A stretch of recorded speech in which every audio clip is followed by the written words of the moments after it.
I'm all right. How are you? I'm pretty good.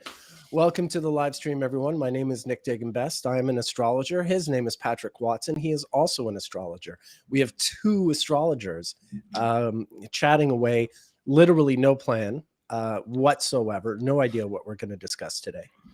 And we never do have any idea. Sometimes I have a vague idea of Sometimes what. there's a vague idea, sure. Yeah, but I mean, the biggest thing that I've been thinking about is we talked a bit about this last time, but just the fact that we are so close to this new moon, which is happening very close to the same time as this Sun-Mars conjunction, which is also opposite Uranus at the same time.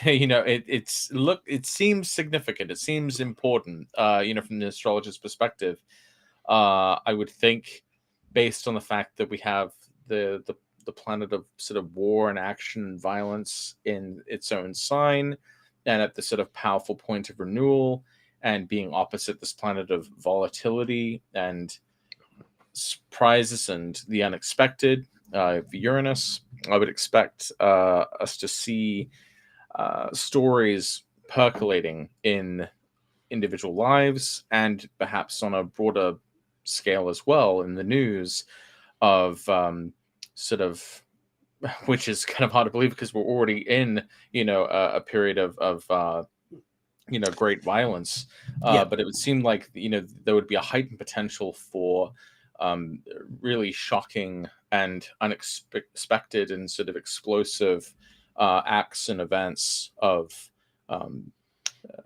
chaotic destruction, with Mars opposite Uranus, a kind of unhinged or unbound sort of quality to this martial expression. Sure. So it sounds bad. Do we have any previous examples of like Mars Uranus oppositions being kind of crazy? Well, we should work in the sun. We don't want to underestimate. It's not merely a Mars-Uranus opposition. Those happen all the time. But I think it's the Sun-Mars together opposite the Uranus. Okay, yeah, all right. Fair enough. Yeah. Let's look at a previous time that's happened. Sure. I'm going to share my screen and put up the transits. Okay, yeah. Okay. All right.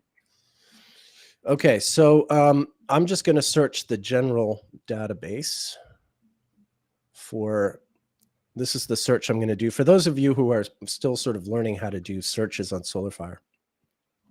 So I'm using my selected chart files, which is just, it's basically the master file, all the birth and event charts in my database. So for an aspect, I'm going to say first Sun conjunct Mars. I've got a 3-degree orb going for now. We can play with that in a minute. And then we want Mars. I think I found one. Mars opposite Uranus. Okay. What have you found? Okay. So, all right. So it's not exactly like the one that we have today, but one just using a bit of math. I was able to figure out that the summer of 2004 would have a Sun-Mars conjunction in Virgo. That's right. Opposite Uranus, yeah. Pisces. So it was a little. It's not quite as exact as the one we're seeing today. But we do see, basically past August 24th that the sun is moving towards a conjunction with Mars. Looks like it perfects at 21 Virgo or so. And so these two planets earlier on in the sign, they were opposite to Uranus at 4 degrees of Pisces. It's not very close. We might be able to find a better one. But that's the most recent one, I think. Right. I can think of. Right. Well, I'm finding them. We had them in 1964 and 1983, and none of these look like, and also in 1925. None of these look, really terrible. But except not on a grand level. But I do see a couple of things on a personal level that are worth looking at. To my mind, what I see in 1964 and 1983 are really sort of positive events. It's, Beatlemania, Muhammad Ali winning the title, Those are in 1964. And then in 1983, it's the big Us Music Festival, which was, totally a positive event in any, in any sense of the term. It was at this big, huge rock festival that was thrown by Steve Wozniak. But here we go. I'm going to look at Frida Kahlo. But this is the kind of chart you would have to have, I think, in order for it to be a really debilitating event. Okay, so for people who don't know, Frida Kahlo was an artist, a Mexican artist, and quite a fierce Mexican nationalist.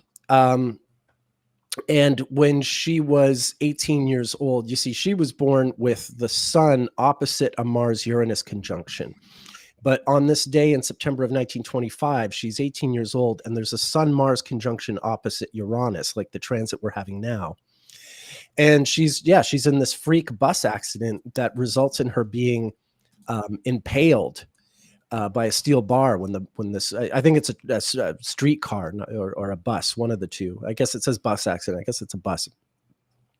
But she was really severely wounded in a way that she really sort of never fully recovered from, and a lot of her art would sort of depict how she sort of coped with the her injury and living life, sort of not invalid but severely incapacitated. Right. But it's a recurrence by those three planets that I think, it's this week in September of 1925 wasn't, terrible for everyone. It wasn't terrible. It wasn't, something happening in the world. But if you had the wrong chart, it could be something totally devastating. And I'm more of that opinion in terms of the coming week. I'm not necessarily as worked up, I guess, is probably overstating the case, but yeah. Wow. Yeah. Well, I mean, that certainly sounds pretty bad. I was just looking at the 1983 Sun Mars Uranus thing, and now we have to remember that the 1983 one, 1983 is a year that Jupiter was conjunct Uranus. So I assume that the Sun Mars conjunction would have had to have been opposite Jupiter and Uranus at the same time. Probably. I see, just by looking on, and granted, I know this is bad form, but I just sort of typed in the date and tried to sort of see what things are kind of going on. But I'm reading here that there's this event called the Benton fireworks disaster, and that was on May 27th, 1983. Oh, okay. Which is right at a full moon, basically, in Sagittarius, where the Sun and Mars conjunct Mars opposite Jupiter and Uranus. So I'm looking at that. Yeah. They call it the deadliest event in U.S. history involving illegal fireworks, which certainly has those explosive. Brilliant. That's great. Great find. Great find. So it's amazing. Like, it's like astrology works or something. Well, sure. But, but that probably involved the chart of someone who had their own sort of Sun, Mars, Uranus dynamic in their chart. Sure. May 25th, 1983, 2 days before that event, there was a little movie called Return of the Jedi was released.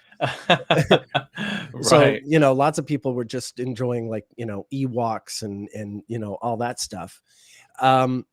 The date of that fireworks event was, like I said, the big Us Music Festival that brought together everyone from Van Halen to David Bowie to The Clash. It was this massive free music festival that was just, it was just that. It was very successful in every sort of sense, and not one of these sort of Altamont type disaster stories, or Woodstock '99 or some of those things. I think overall it was sort of an exciting week, and you did have the potential for a terrible event in one little sort of isolated incident, probably involving the horoscope of someone whose chart really resonated with the combination of those three planets. Right. It's hard to say exactly. We actually have an exact time for that event as well, so just curious to see what that exact moment looked like of the explosion. So are you about to put that up? I can if you like. Yeah. Okay, I whatever you like, or Sure. Yeah, I will put it up here. So according to this article, it says that it was May 27th, 1983, 9:15 a.m. In Benton, Tennessee. So I'm going to share my screen here so you can see that. Okay, do you see this? we do now. Okay, so this is interesting. We might have thought that the Sun, Mars, Uranus activity would be like angular at that moment of the explosion, but it turns out Venus was rising instead. um, that's quite interesting. Although if we think of the fact that the moon was ruling the ascendant and was in the 6th house and was configured with, the nodes and Mars and Uranus. Yeah, I mean that's an eclipse. That's pretty an eclipse, deadly. or Yeah. Close. Well, yeah, not quite. Yeah, Not no, eclipse. It's not. no, Yeah, no, not it's quite just an eclipse. outside of it. Just outside of it. It's because the moon is close to the node, but yeah, it's separating. Yeah, it's not an eclipse. But I hear you. Venus rising. What were the circumstances? It was just an accident. It was an accident at a factory, or were these people setting them off? Yeah, I mean, I don't know. I mean, I'm learning about this as I'm reading it to you. But basically, so it happened on this farm in Benton, Tennessee. It was this explosion at this unlicensed fireworks factory producing illegal fireworks. Killed 11, injured 1. Revealed the existence of the factory the first time to law enforcement and the public. The event gained national attention, covered by multiple media outlets, triggered a 2-year federal investigation. 2 years is Mars. This is a Mars cycle, after all. 2-year federal investigation that eventually led to the conviction of 21 people, including the owner of the factory, a man who was considered to be the mastermind. I bet that's the person who has the Mars-Uranus thing going on. And actually, sorry, go ahead. Oh, I was just going to say, with all of that emphasis on the 6th house, yeah, this is like a work accident, a workplace accident. So, kind of simple as that. I mean, that's what you'll get in the 6th house, is sort of the day-to-day operations of a business. How things go from open to closing over the course of the day. And you had some chaos here. Well, another thing I think is sort of interesting to point out about that is if we think of Mars as kind of the... One sec, I lost you. Need to find you. Where are you? Oh, yeah, there you are. Here I am. I'm lost. Well, I think one of the things that's sort of interesting to think about that is literally, Mars, I think, is almost kind of encompasses the two sides of the same coin that, like, cops and robbers are. People who violate the law, people who are criminals versus people who are like enforcing the law and sort of working against it. And so you have this planet Mars, which I think sort of the complex of Mars that covers both of those figures and individuals. And so you had Mars, this is an illegal fireworks factory that they didn't know existed until this happened. So I think that's another interesting way to look at the fact that it was a Sun-Mars conjunction, that it was like the beginning of this investigation and uncovering these sort of violations or crimes. Yeah, if there hadn't been an accident, they may never have found this illegal fireworks factory. Right. I mean, I guess there could probably better things to do, find illegal fireworks. But they seem to be more concerned about finding fireworks than putting any kind of limitations on weapons manufacturing, or missile manufacturing. I remember back around the whole Y2K thing, either in very late 2000, early 2000, late 99, early 2000, I guess it was. There was a very bad explosion at a fireworks factory in the Netherlands, not an illegal one, I don't think, but I remember it would be interesting to contrast that Benton chart with the Netherlands one. Anyway, I'm inclined to think that whatever hazards we have for the with regard to the transits, it's not necessarily like everyone on planet Earth going through some fireworks accident, but someone somewhere doing something stupid or something that they shouldn't, or just like poor Frida Kahlo being in the wrong place at the wrong time, I suppose. Right. Um, I mean, well, I know exactly how it's turning out in my life because I've already talked about it.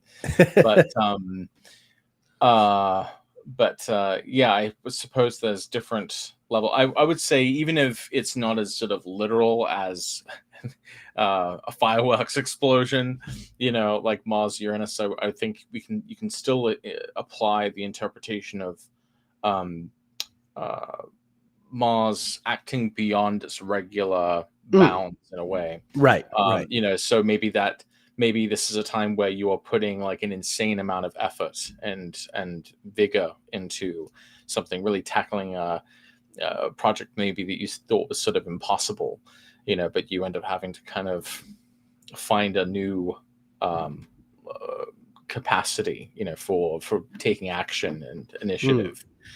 And another way, I suppose, that has sort of made sense in at least in my sort of life since Sun and Mars are conjoining in the fourth. My wife and I have been making a lot of plans about what we're going to be doing with the land that we have, which we've been talking about tilling up the land and finding someone to till the land because we don't have like an industrial grade mhm. tiller that would be able to till this land.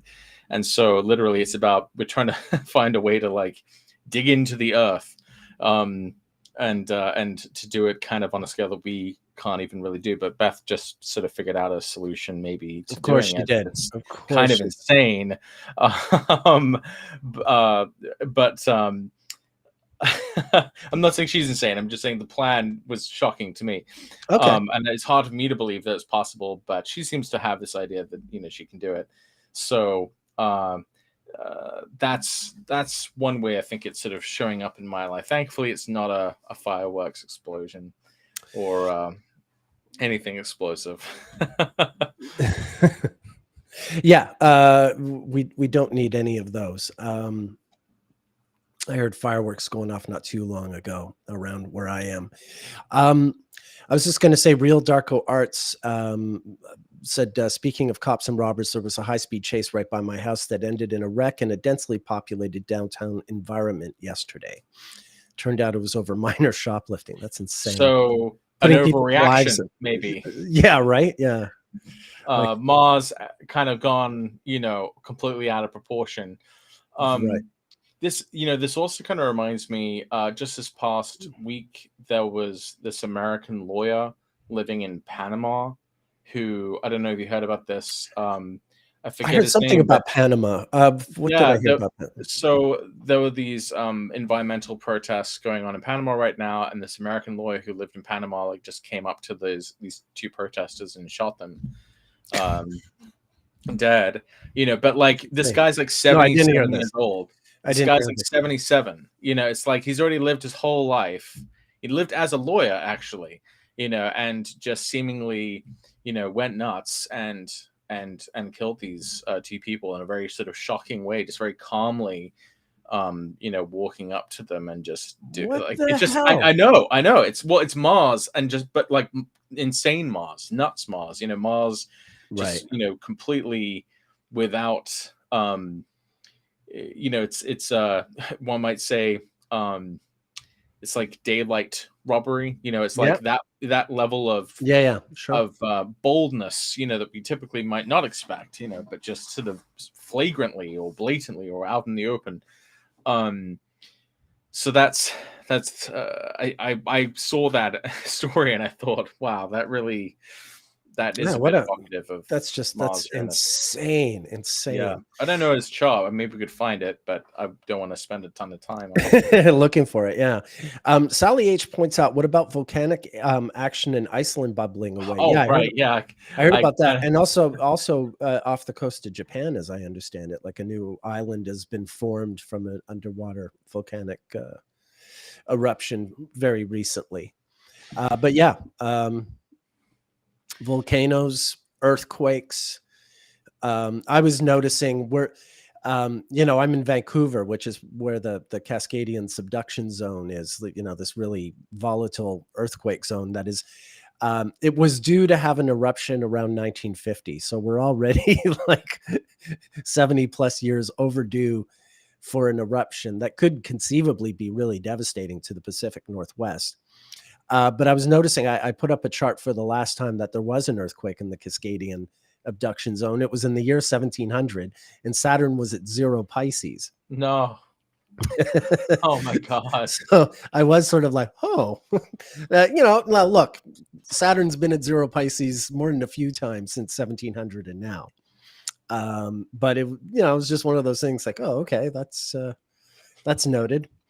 I'll pay close attention if I start hearing dogs barking. I know that's going to be like the total random side note. I just learned recently that the galactic age of the sun is about 20 or 20 and a half, or almost 21 years, 21 galactic years.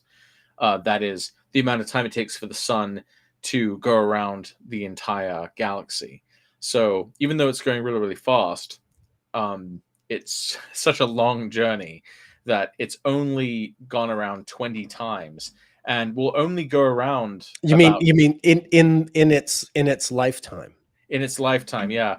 In its entire time it's existed, it's only gone around the galaxy 20 times, and it's only going to go around about 20 or so more times until the star finally goes out. So it's kind of middle-aged. We're like at the halfway point. Yeah, the life of the sun. Okay. Right. Yeah, I thought that was a weird sort of perspective of kind of where we're at in time. Yeah, big time. It can almost get its galactic permit for drinking alcohol. It's almost 21. Right. You can drink a galactic beer. Okay, well, let's not douse that flame though. We need it. Right. Well, I was just saying, I just thought of that because you were saying, Saturn's been at 0 Pisces before, and that just made me think, well, I wonder how many times it's really been in Pisces, like right since the year 7. Oh, like ever, like ever. And so that's when I remembered that just this week I'd learned that the age of the sun is about 20 galactic years. So if you any math people out there want to try to calculate how many times Saturn might have been in Pisces, that would be kind of interesting to know. Yeah, that's useless, but kind of outside my purview or my interest, but an interesting notion. Well, it's can't do much with that, but it's sort of interesting to know how long this has been going on. Right. Mirka's pointing out, we were talking about this before, I believe, that Mars is in the same declination as the sun with the upcoming Cazimi, so it's going to be right in the heart of it. But I believe that was also the case in 1991 when the conjunction happened in 1991. So I think it's in the same latitude rather than the same declination. Oh, okay. Just the slight correction. The vertical dimension of the sun and Mars is very close because this particular conjunction is taking place really close to the south node of Mars, the heliocentric south node of Mars. So in 1991, there was a Sun-Mars conjunction in a very similar part of the zodiac. Yeah, I'm looking now. They were definitely parallel by very, very closely parallel by latitude and declination as well, as it happens. The conjunction in 91 was at 15 degrees of Scorpio. But that's that 32-year synodic Mars return that we get, which is also a Venus return. But not surprising, but very interesting. Again, though, I guess the 91 conjunction didn't have an opposition to Uranus, so that is what makes this a bit different. Now I'm just looking at where that Sun-Mars conjunction occurred in 1959, because that would be. No, wait. I think I must have. 97. There was a Mars retrograde in Libra. Mars retrograde, sorry. So I think there's a conjunction in Aries in 98, like late Aries, I think. Oh, late Aries was it? in late 1990. In the spring of 1998, round when Linda McCartney died. Last week of April 98, I want to say. Oh, okay. No, what I was looking for was the Sun Mars conjunction that took place at the North Node, because I was looking at another example of. Okay. So yeah, May of 1998, there was a Sun Mars conjunction which took place Oh, it's at. in Taurus. At Taurus. Yeah, it took place at 22 Taurus. So that would be Okay, when yeah. Mars was again really close in latitude to the Sun, except that time it would have been going northwards. So we're kind of this This is Sun the Mars flip side to that. conjunction. Yeah. Exactly. This is kind of the opposite of what today is kind of the opposite of that mid-May 1998 Sun Mars conjunction. It's worth considering, what connections today potentially has to May 1998. Nothing really pops out at me off the top of my head. No, what I think of when I think of May of 1998, if I'm not mistaken, was the murder of Phil Hartman. Wasn't that in May of 98? The comic actor from Simpsons and SNL. I don't know. Is he here? Yes, May 28, 1998. And he's come up in the, maybe it's just my YouTube feed, but he's come up a lot lately. Yeah, that was Sun Mars opposite Pluto, May 28, 1998. He was shot by his wife, who I think was emotionally unstable and resentful of his success. So that's the thing that makes me think of that. Something kind of interesting about that May 1988 Sun Mars conjunction is that in the days or weeks leading up to that Sun Mars conjunction, the Sun and Mars would have both been square Uranus. So right. there was kind of there's at least that other kind of connecting thread between this Sun Mars conjunction and that one. Oh, there was a school shooting, a famous one in Springfield, Oregon. Kip Kinkle on the 21st of May. 21st. So on May. the 21st, yeah, I mean the Sun and Mars would have been very, very close. Yeah. The day of the exact conjunction, I think, was like May 12th, but Sun and Mars have pretty close speeds, so they stay together quite a while. Yeah, on May 21st, the Sun's at 0 Gemini and Mars is at 28 Taurus, but they're still very much conjunct, Right. Well, and when I think of school shootings, astrologically, I don't want to make that sound too glib. When I think of school shootings astrologically, I think of the Mars-Saturn opposition that happened at the Columbine shooting. Sure. Which was just like the next year, right? Right. That was the thing. Yeah, the Kip Kinkle one was written about a lot because it was still kind of not a unique event, but it was still kind of a novelty. Like, oh, this kid got a gun and killed people with it at school. So something that would soon become a like almost daily thing. Would you say then that maybe like shootings have a kind of martial signature, like Sun Mars conjunctions or during Mars retrogrades? Is that anything you've looked into?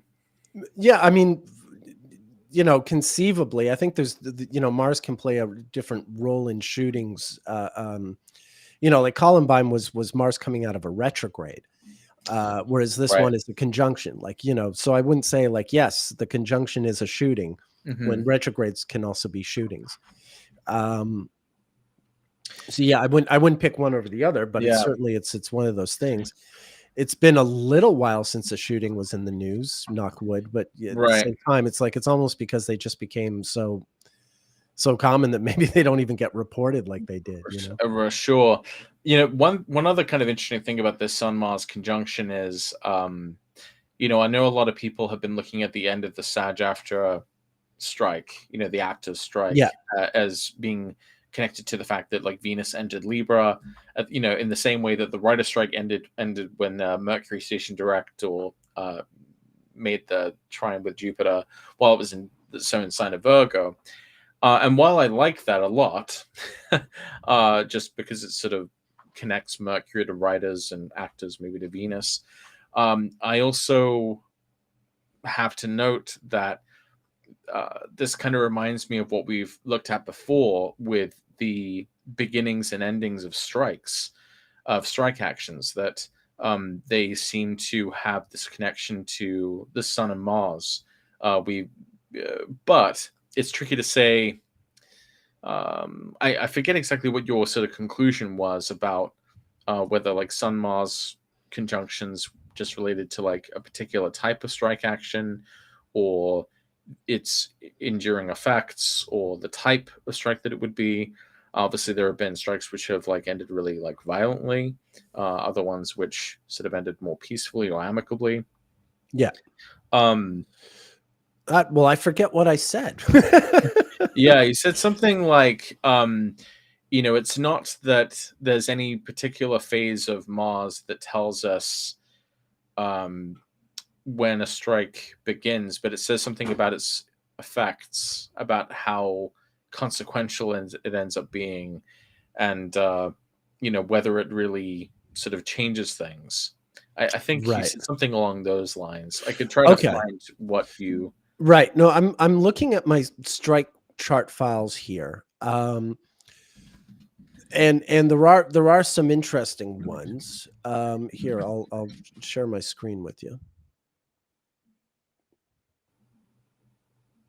Okay, I actually found what you had said on Twitter about this. What did I say? Because we were talking about, we were having this conversation with Pal Astrology on Twitter about Mars and strikes, and you said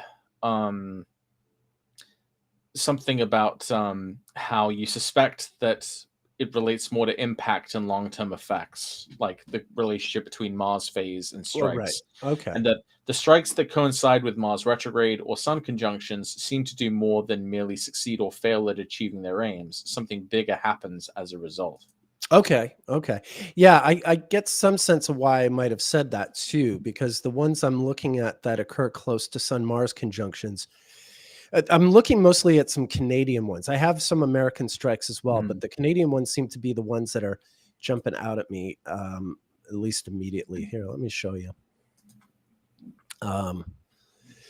Not that there's such a huge difference between, a labor strike in Canada and the labor strike in the US. I mean, there are some legal differences between the two countries, but not gaping.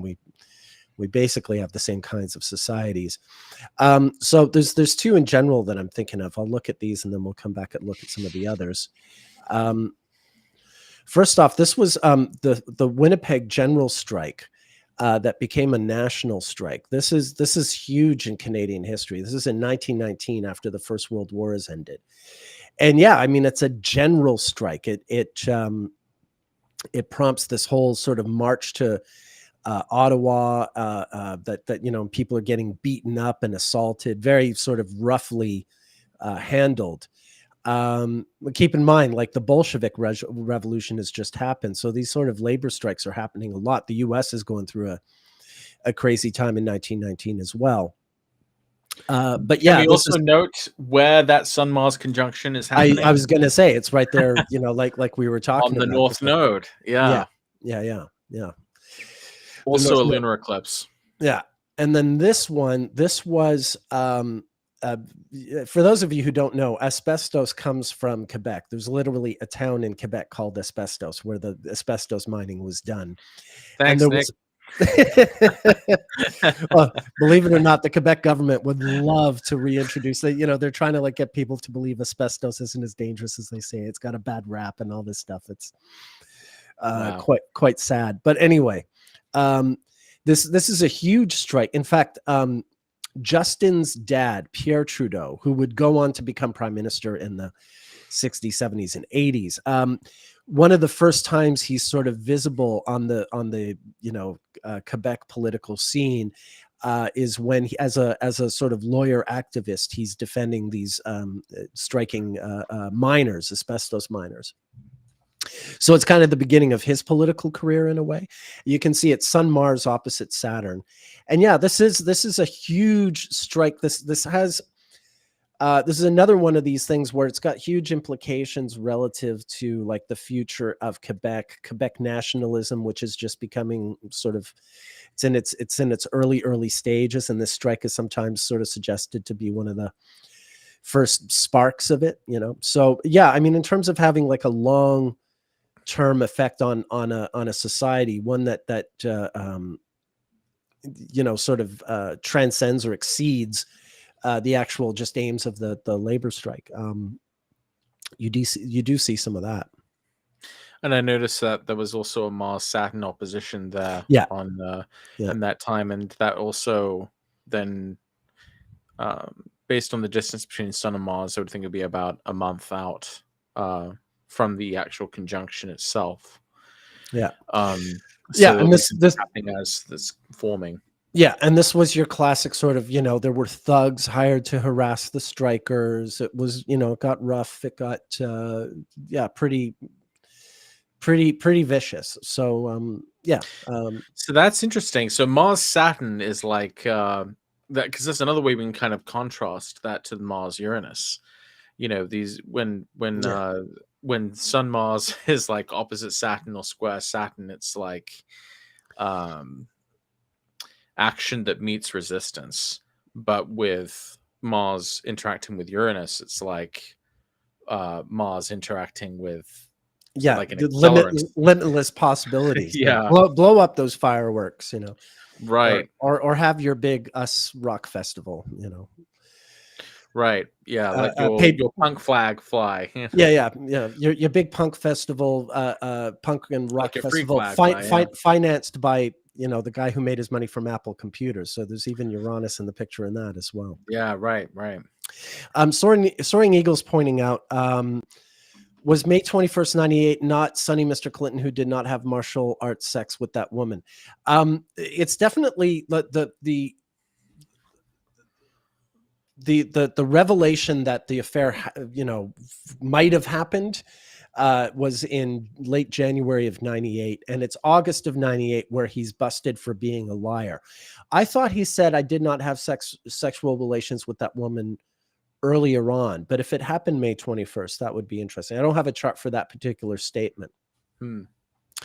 But yeah, I mean, my general sort of breakdown of that timeline is scandal erupts in January of 98. Clinton lies about it up until August of 98 when he has to admit it.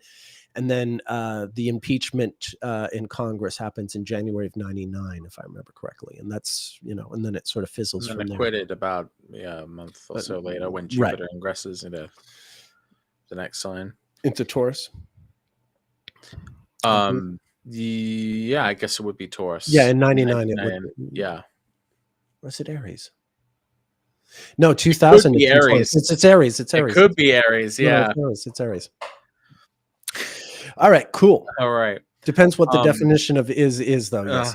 That's, okay. Yeah. All right, that's all very funny. This is all before my time too. You know, my first inkling of all this, like I learned all this stuff kind of like way after the fact. You know, so but you actually, you know, I was going through it and probably had to actually watch it on TV. You know, what the whole thing about the Monica thing. You know, I was in New York. I was studying with the NCGR. And there was a forum on astrodeans. I mean, it's probably still, I'm sure it's still there. You can go back and see the conversations we had around then. My whole experience of the Lewinsky affair was, it was my first experience in doing sort of online, something we do a lot now, like what we do in this podcast, where you had a bunch of people online, total strangers, discussing the astrology of the whole Bill Clinton, you know, all the allegations, which is what they were at that point. And what we discovered, we had Monica's birth data quite early on, like before Clinton admitted to it. So because they were both Leo suns, they were both Taurus moons, and they're both Libra rising, I think he is for sure. I seem to remember her being, certainly she's Leo sun, Taurus moon, maybe also Libra rising as well. But I remember we compared their two charts and we're like, oh yeah, this totally happened. Yeah. Like before he admitted it, we were looking at the synastry and going, oh yeah, this happened. This is a thing. Right. Yeah. So that's my memory of all that. It was the real sort of early days of online astrology. One of the first instance I can think of. Wow. Yeah, I think Astrodienst, I think they've archived the Right. forum. Yeah. No, I know. I've Googled my name, and you can see me sort of commenting on their forum in like February of 1998 or something like that. How funny. Innocent, Yeah. innocent Nick Dagan Best, still kind of a noobish at astrology. Yeah, that might be worth actually excavating at some point. Yeah, you can have a look at that guy.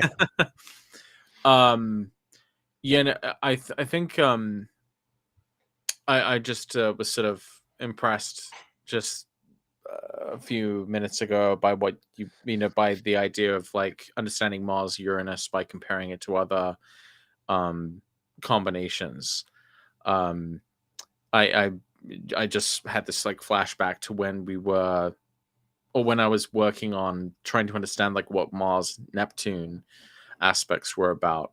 And this is like before there was that giant railroad accident with the chemical spill and everything. But at previous Mars Neptune like hard aspects, I kept seeing like accidents or disasters involving like chemical spills or chemical exposures. And so that's kind of another way we can contrast this with Mars Uranus, that instead of being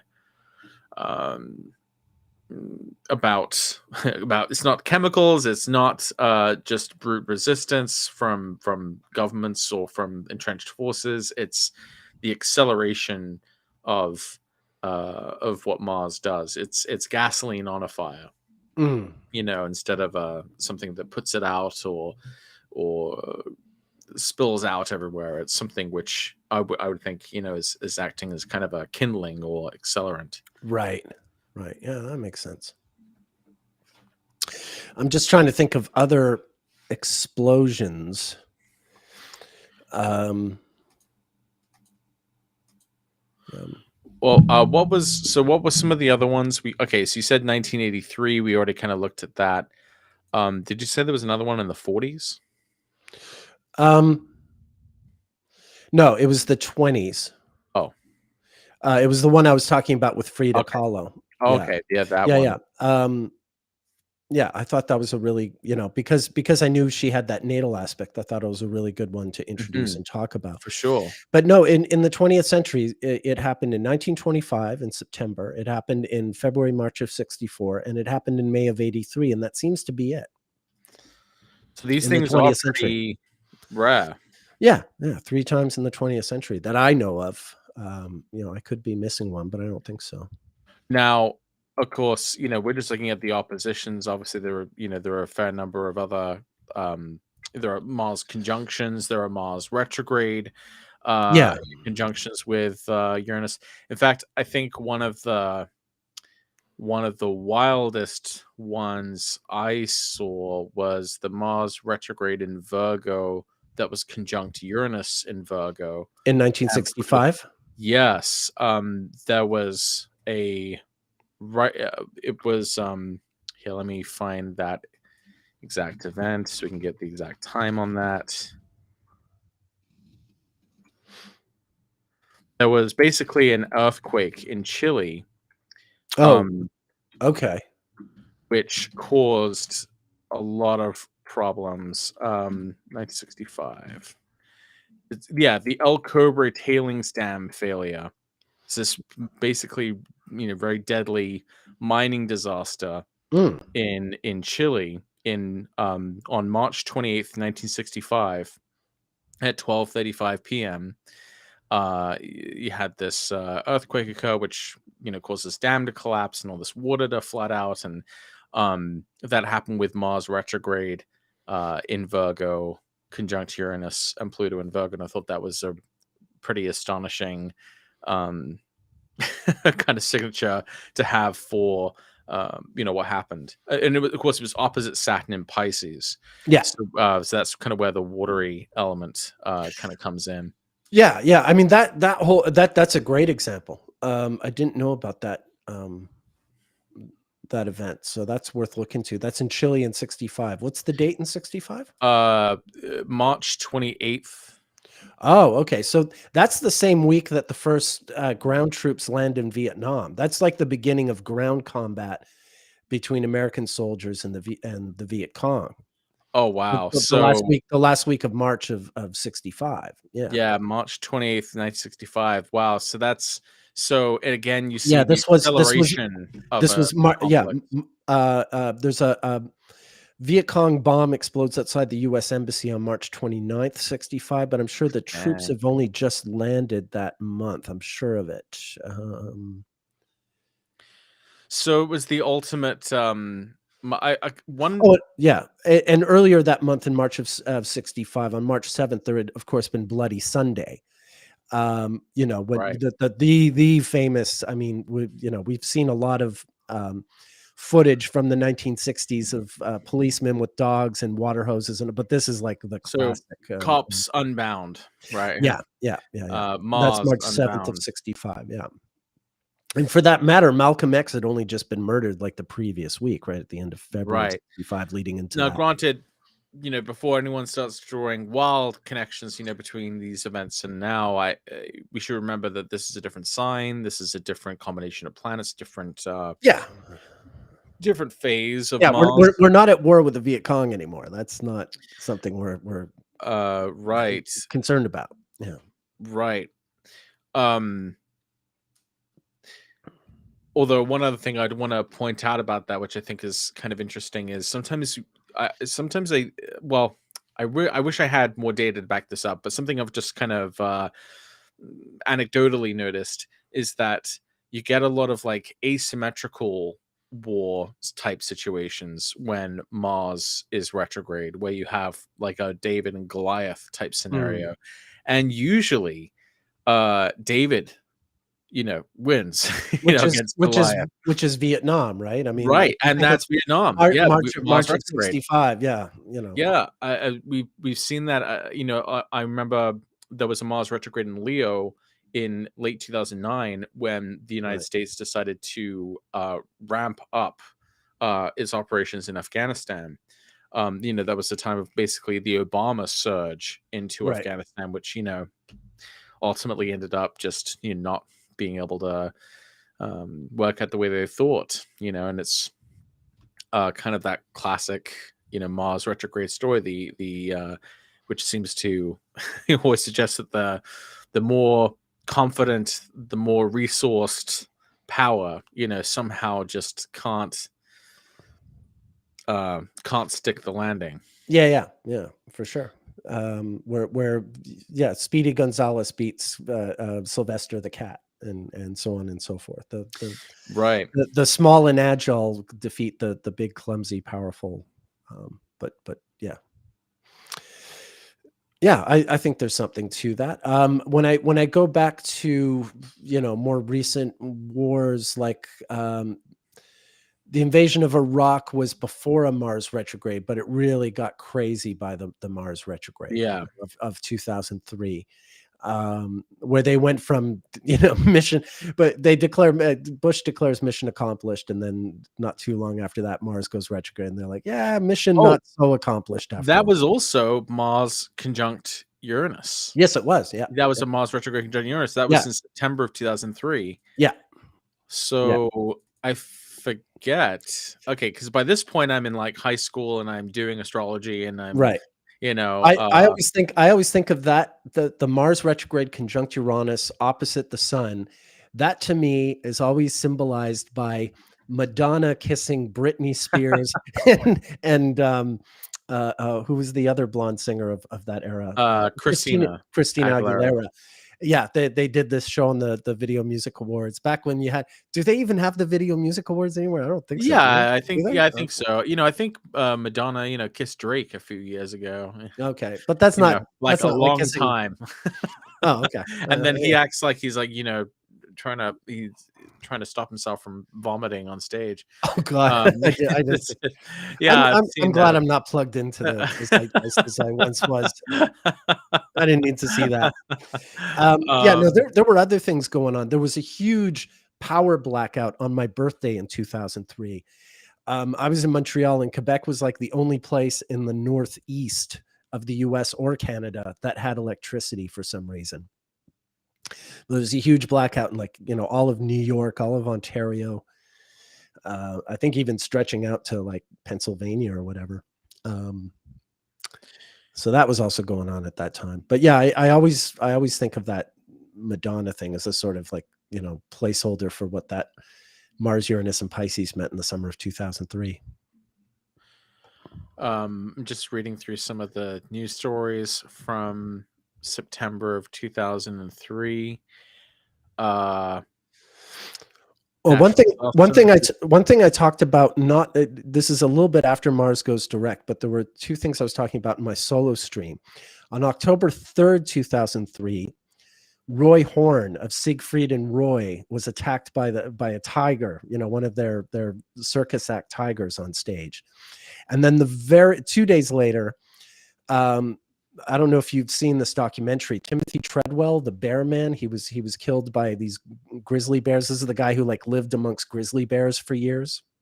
Mm-hmm. Yeah. And you know, Werner Herzog did this great documentary on it. Anyway, those two attacks happened 2 days apart, and they happened, yeah, with the, you know, the Mars Uranus, in this case, kind of opposite Jupiter, a little past the opposition to Jupiter.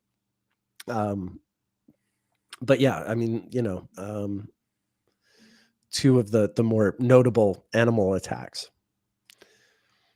that I know of. What are you looking at now? Gosh, there's just a lot. A lot of those. I mean, a lot of things happening in the Iraq War, some Israel-Palestine conflict things happening in this time as well. Though, as you've mentioned before, it's kind of hard to isolate what should stand out, you know, in that chronology, because it's so it's been so sort of constant. You get violence in Kashmir. You get the I guess like Bush at that point, you know, declared Iraq to be the central front in the war against terrorism on September 8th. Asks for more money to handle it. That's all in that first week of September, where basically, again, you see this idea of like the acceleration of conflict that can't really be won. Right. And in this particular case, it's Uranus and Pisces, which for the United States is kind of like reliving its Alamo phase. Right. Right. We're besieged. Right. So it's that's, I guess, a way we can interpret Mars Uranus is it's especially when retrograde, it's like an unwinnable war. Let's commit to the thing that we can't actually win. It seems like a bad time in general to try to actually take action. You know, don't double down on your illegal war during a Mars retrograde, folks. You know, well, some solid electional tip there. Yeah, probably more like, you know, you got to ride the lightning, so to speak. Like, you know, like you're not in charge of things. Things are happening around you, and you have to be sort of either in the right place at the right time or the wrong place at the wrong time. But there's not much. No one's in any real control of the situation.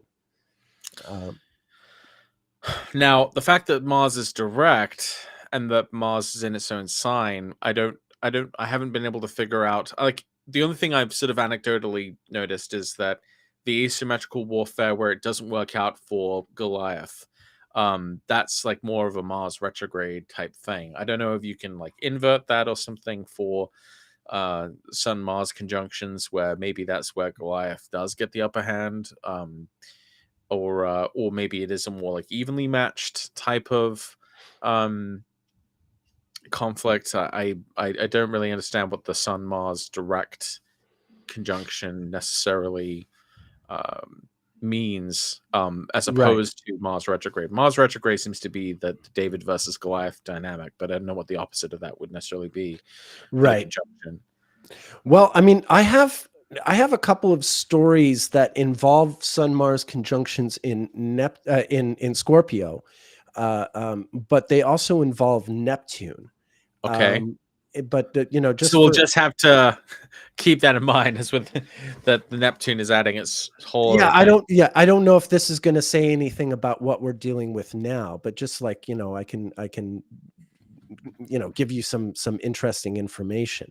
I definitely, when I'm looking through, you know, the file, anytime the Sun and Mars are even just co-present in Scorpio, it's not like the world's being set on fire. There's really not a lot here that suggests like it's a volatile period by any stretch. But the two events in 1959 that I want to talk about here, let me just pull them up here. They're two events that happened on the same day on November 1st, 1959. They're utterly unrelated, but they have a kind of an interesting theme that they share. First of all, there's a hockey game. This is a hockey game between the Montreal Canadiens and the New York Rangers at Madison Square Garden. And the goalie for the Montreal Canadiens, Jacques Plante, is getting one puck after the other in the face. And I think he actually has to like go off ice and get stitches in the middle of the game because goalies used to play with no mask. Wow. Okay. And what happens is he gets hit in the face and he needs stitches. And so he comes back on the ice, I think in the second or third period, wearing this mask that he's invented, that he would use at practice time, but it was considered like really unmanly to wear it during a game. You know, players didn't wear helmets, goalies didn't wear masks, the pucks flying at their faces. You know, this is why they didn't have teeth. You see a lot of pictures of hockey players from this era. A lot of them are missing teeth all the time. So yeah, Jacques Plante comes out. We have a time chart for Jacques Plante too, but I want to show you just the event itself, not get too much into the hockey of it. But here you go. This is Sun, Mars, Neptune, and it, you know, just coming out of a new moon. And it's very Scorpio. It's defensive. You know, I sometimes say the distinction between Aries and Scorpios. Aries is offensive Mars. Scorpio's defensive Mars. You know, how do I protect myself from attack? You know, there's more of that. I like the way Austin Coppock thinks of it in terms of Aries as the samurai and Scorpio as the ninja. Yeah, there you go. Like, there you go. Like yeah. Aries is like the Marine, you know, versus Scorpio, which is like the, you know, CIA operative, you know, the assassin. There's something to that too, but I think there's also something to it being sort of more of a defensive mindset as opposed to an offensive one. Espionage. Yeah, sure. Yeah. Or just like, you know, if you're going to be standing on ice having pucks come at you, that you conjure some kind of protection. And I love the Neptune in that because it's the goalie mask. You know, it's like you're one of these classic sort of icons. Like you wouldn't have the the Halloween movies, rather, you know, Jason and all that, without this image. This is the day that mask sort of makes its debut. The first time anyone sees that strange looking old fashioned hockey mask. So yeah, I like this chart for that, for like, you know, what happens that night. Everyone, you know, sort of gasping as this guy comes out with this mask on. No one can really say anything because they've just seen his face come apart and got stitched up, so they can't tease him about the mask, although some do. Anyway, there's that event. Now, this other event that happens on this same day, November 1st, 1959, totally different event, but there's something kind of similar. Some of you might, I don't know. I had to read this in high school. I'm Canadian, so maybe a lot of you read this in high school, a book called Black Like Me. Do you know this book? No, I don't. You've never heard of it? Okay. No. Maybe it's fallen out of fashion. I imagine it would not be very popular now. This guy, John Griffin, on this day, November 1st, 1959, he basically, using like, I think shoe polish and a sun lamp, made himself look like he was a black man and lived, what was it, a week or something, some fairly short period of time, you know, quote unquote, living as a black man. Or what, you know, as he sees it. And he wrote a book about it. And yeah, it's kind of controversial these days. I mean, you know, the guy's heart was in the right place, so to speak, but it's, you know, he's like the still ended up being in blackface. Yeah. Right. It's the Rachel Dolezal of his day in a way. Oh no. I mean, he was a guy who was, you know, he was doing it in the name of trying to have the experience and write about it. It's that, like, of all the white people in 1950s America, this guy's hardly like the worst person, Sure. hardly.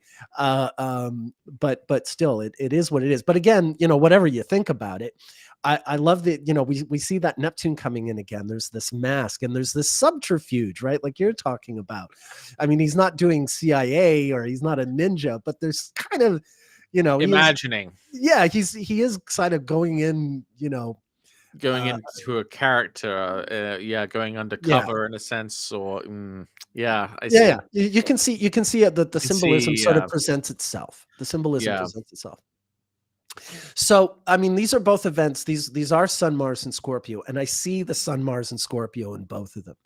But very much in this case, what was unique to 1959 was the conjunction with Neptune. Yeah, that's really interesting. Yeah, and neither of them are sort of, I mean, it's a hockey game, and then this guy doing this strange thing to write a book. But they both have sort of a lasting impact, and each in their own way. Interestingly, John Griffin wound up giving himself. He died of cancer because of this thing he did. I think something he was doing to dye his skin. He ultimately sort of died years later because of it. And I remember him having interesting transits, but maybe I just don't. I thought I had nativity here somewhere. Yeah, John Howard Griffin, that's the dude. And even though I haven't looked at this in years, but I remember him having really striking transits. Okay, so this is his natal chart. Pluto on his Saturn, square the Jupiter. I forget what I saw at the time, but anyway, there you go. Wow. That's the guy, and he had his Saturn Uranus opposition. He was born not long after Mars went direct. There had been a Mars retrograde. Anyway, there you go. Right, that would have gone from Scorpio into Libra. So that's right. That's kind of important because it means that he was basically born at the opposite end of that same Sun Mars conjunction that would occur, later on at that. Because in a similar way that you can break the Venus retrogrades down into like being 8 years apart, and with the Sun Venus conjunction taking place 4 years in between, you can actually do the same thing with Mars to some extent. Yeah, not in the same sort of symmetrical way, but not always terribly closely, but sometimes you can get kind of in the ballpark if you think of it as there's a Mars retrograde in Virgo, say 1 year, then 7.5 years later, there will be a Sun Mars conjunction roughly in Virgo. There was a Sun Mars conjunction in 1991 in Scorpio, as we saw, and then a Mars retrograde 7.5 years later in the spring of 99. Right. Yeah. So it can happen the flip side as well. You can have a retrograde follow a conjunction at that interval. So that's another way to look at this Sun Mars conjunction, that it actually kind of began 15 years earlier, or that I've even been kind of considering how this Sun Mars conjunction might be picking up some of the themes from the summer of 2016, because there was a Mars retrograde that went from Sagittarius back into Scorpio. Yeah. And so that was about 7.5 years ago. Yeah. And the Mars retrograde, because it was going from Sagittarius into Scorpio, that was Mars going retrograde at the same degrees that this current conjunction is happening. Right. So, some of the major things that happened in the summer of 2016 that was related to Mars retrograde in Scorpio, I almost wish that I had predicted it, because I remember seeing it at the time and thinking, like, the UK is about to vote whether or not it wants to separate from the EU.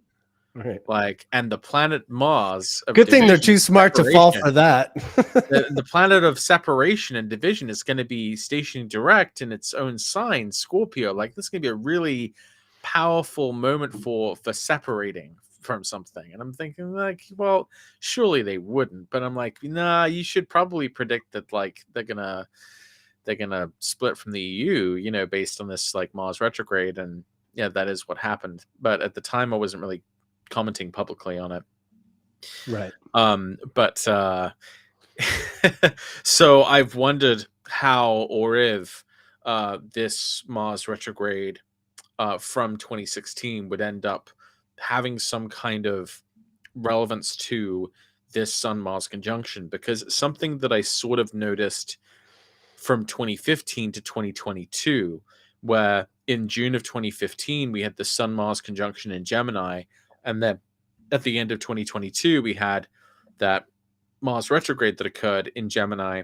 And what I thought was so interesting about that particular 15, or rather that particular 7.5 years in between that Sun-Mars conjunction in Gemini in June of 2015 versus the Mars retrograde in Gemini of December 2022, is that in June 2015, that was when Trump announced his run for president.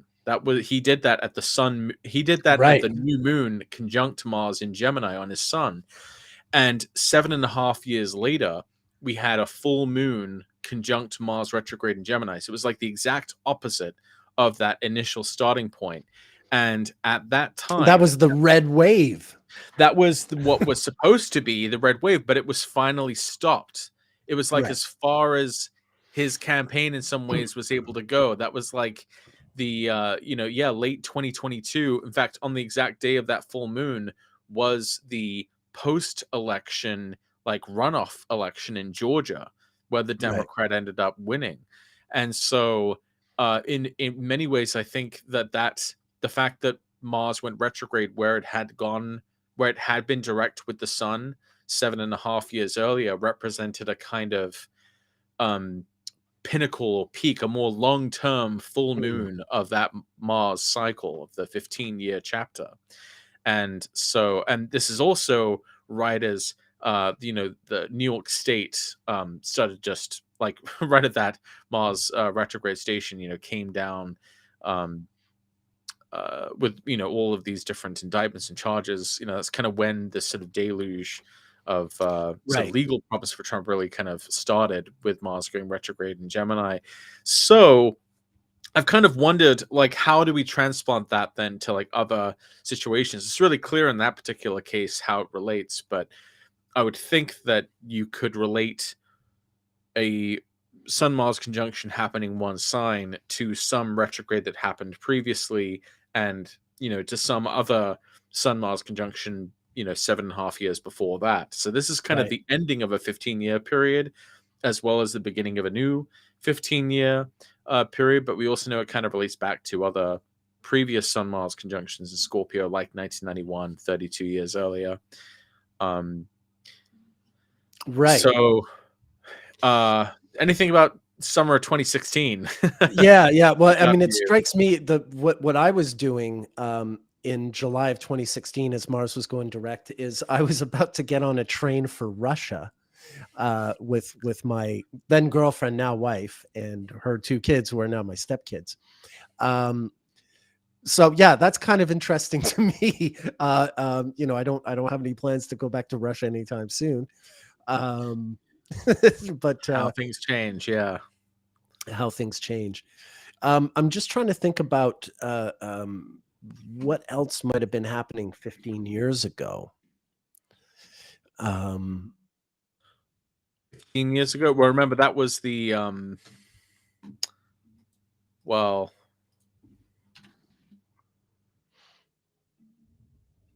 15. It wasn't quite exact. The election of Obama was 15 years ago. Yeah, well, that was January. The election. The election. Yeah, the election. Yeah, the election was yeah.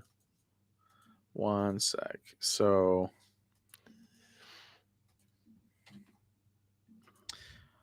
November 2008. So there was a Sun-Mars conjunction, but it happened kind of further on and happened in the other sign. It didn't complete until it reached the middle of Sagittarius. So it's kind of it's sort of close, but not quite. I wonder if 17 years was a little closer. Well, this is the thing. No, what you're running into, this is the thing, is the Mars returns are alternate sums of 15 and 17, precisely because 15 is a little bit short and 17 is a little bit over. That's why in 2008 you would have a conjunction in Sagittarius, and 15 years later you have a conjunction in late Scorpio, because it's always like about 15 degrees earlier than it was 15 years earlier. Yeah.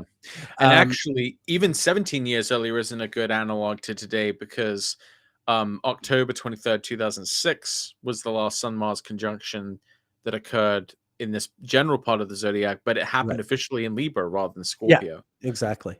On your birthday, no less. Yeah. No, I do definitely remember almost exactly what that was. Right. Well, that was in between the two hindsight conclaves. So you and I met in August of 2006 in person, and then you went again in the summer 2007. Right. Yeah, that's true. I at that exact time in October 23rd, 2006, so that was my first birthday at college. And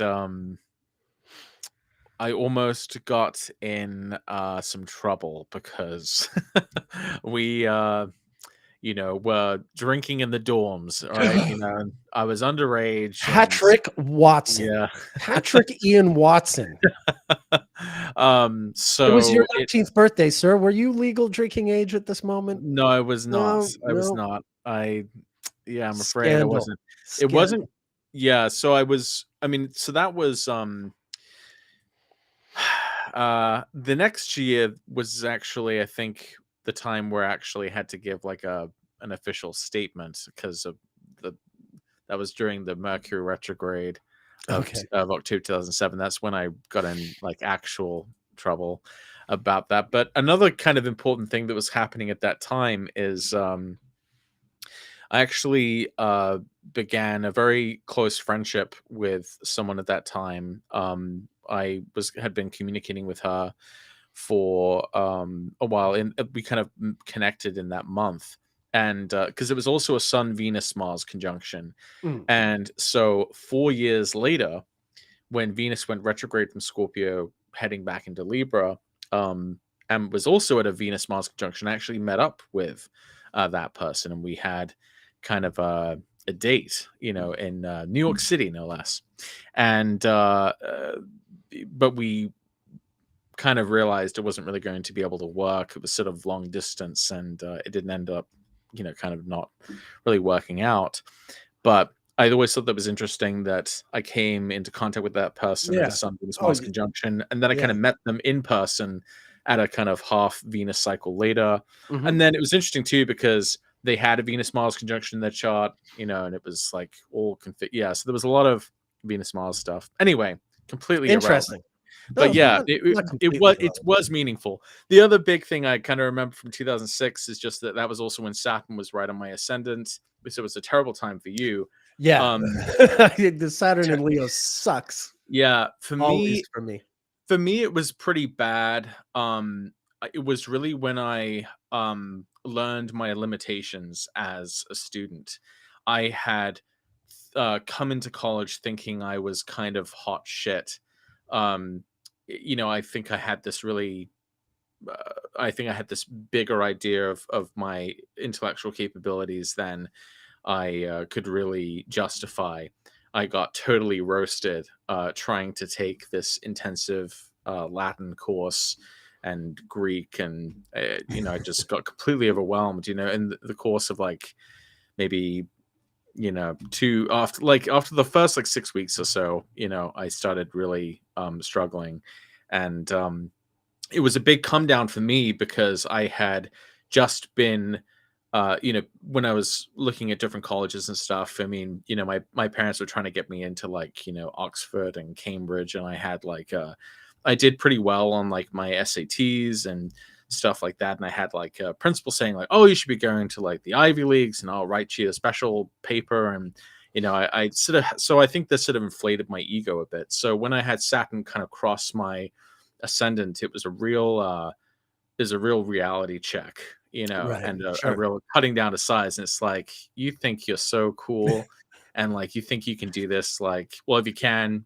prove it. And I couldn't. Right. So yeah, no, I get a sense of that in my life these days because my stepkids were, the top in their high school. They're doing very well now, but the difference being like in your high school, like it's easy to be the big fish in the small pond, but then you suddenly go to some big old university and like everyone is smarter than you. Like, just like forget it. Like, I'm just glad I had that experience then and not like yeah. it's outside of that. Yeah. I'd much rather have that experience, in the kind of safe haven of, classes, Sure. as a student than as like, Yeah. hitting it in like a real world kind of way. Yeah, for sure. I mean, it's not a pleasant experience, but it's like utterly common. Most students arriving at university suddenly realize like, oh, yeah, now I'm up against, my real peers and yeah. Right. It's everything in perspective. Yeah. In fact, I remember when I just suddenly remembered this. I kind of went through a few different degrees when I was at school, and for a while I was doing this journalism degree, and one of the projects I had was to interview someone about a job, like as a unique job, someone who has a unique job, and so I interviewed you. You were my assignment. I forgot that. That because I thought, well, an astrologer, that is a pretty unique job. And I remember the teacher asking me, well, Patrick, you're in the journalism program, you want to be an astrologer? And I said, well, no, never. I couldn't actually do that. Only fools would do that. I couldn't do, I couldn't do like, what Nick does. I couldn't do, what my friend Chris is doing. Like that seems unreachable or impossible, or I just couldn't visualize how that would work. And, so I ended up choosing something more sensible, like music, which is clearly more respected. Oh yeah, surefire money. Yeah, surefire money. I just, I think if I hadn't had music, if I hadn't had even astrology, I guess I'm not sure what else I would have done. And maybe I would have. Sometimes I wondered, about going into like, I don't know. I wondered about like maybe even doing comedy or something. Which is funny because this is what my father said. My father said if he didn't have music, he would have gone to stand-up comedy. I think he actually would have been pretty good because he's very, very funny. But anyway, this is a total. This is what happens when you don't have a plan. But sometimes. But I just remembered kind of poo-pooing the idea that I would ever be an astrologer, but lo and behold, how things change. I did end up becoming an astrologer. Yeah, well, that the 2016 thing, that is an interesting sort of period. Yeah, because of Brexit. For me, because I was realizing a lifelong dream of going to Russia. I don't know what that has to do with my life right now. Mm-hmm. And of course Trump making his ascension. Well, not as he announced it in 2015, but in that period in 2016, it's heading in those debates begin in August and everything. Right. Pretty close to after the Mars direct station. Well, if you were considering moving to Russia with I was never considering moving to Russia. Back in 2016, then I would think then that there's something about this Sun-Mars conjunction occurring in your fourth house that would be somehow bringing up maybe some. I think it's yeah. I mean, when we went to Russia in 2016, it wasn't long after I had just moved to South Africa. It was in April during the Mars retrograde that, or as Mars was going retrograde, that Anna and I met up in Paris and then flew down to Cape Town, and I moved to South Africa. And now, of course, it's the effort is to get the family moved to Vancouver from South Africa. So there is some kind of theme completing itself there, and very much a fourth house one. So they're trying to sell there to be able to move here.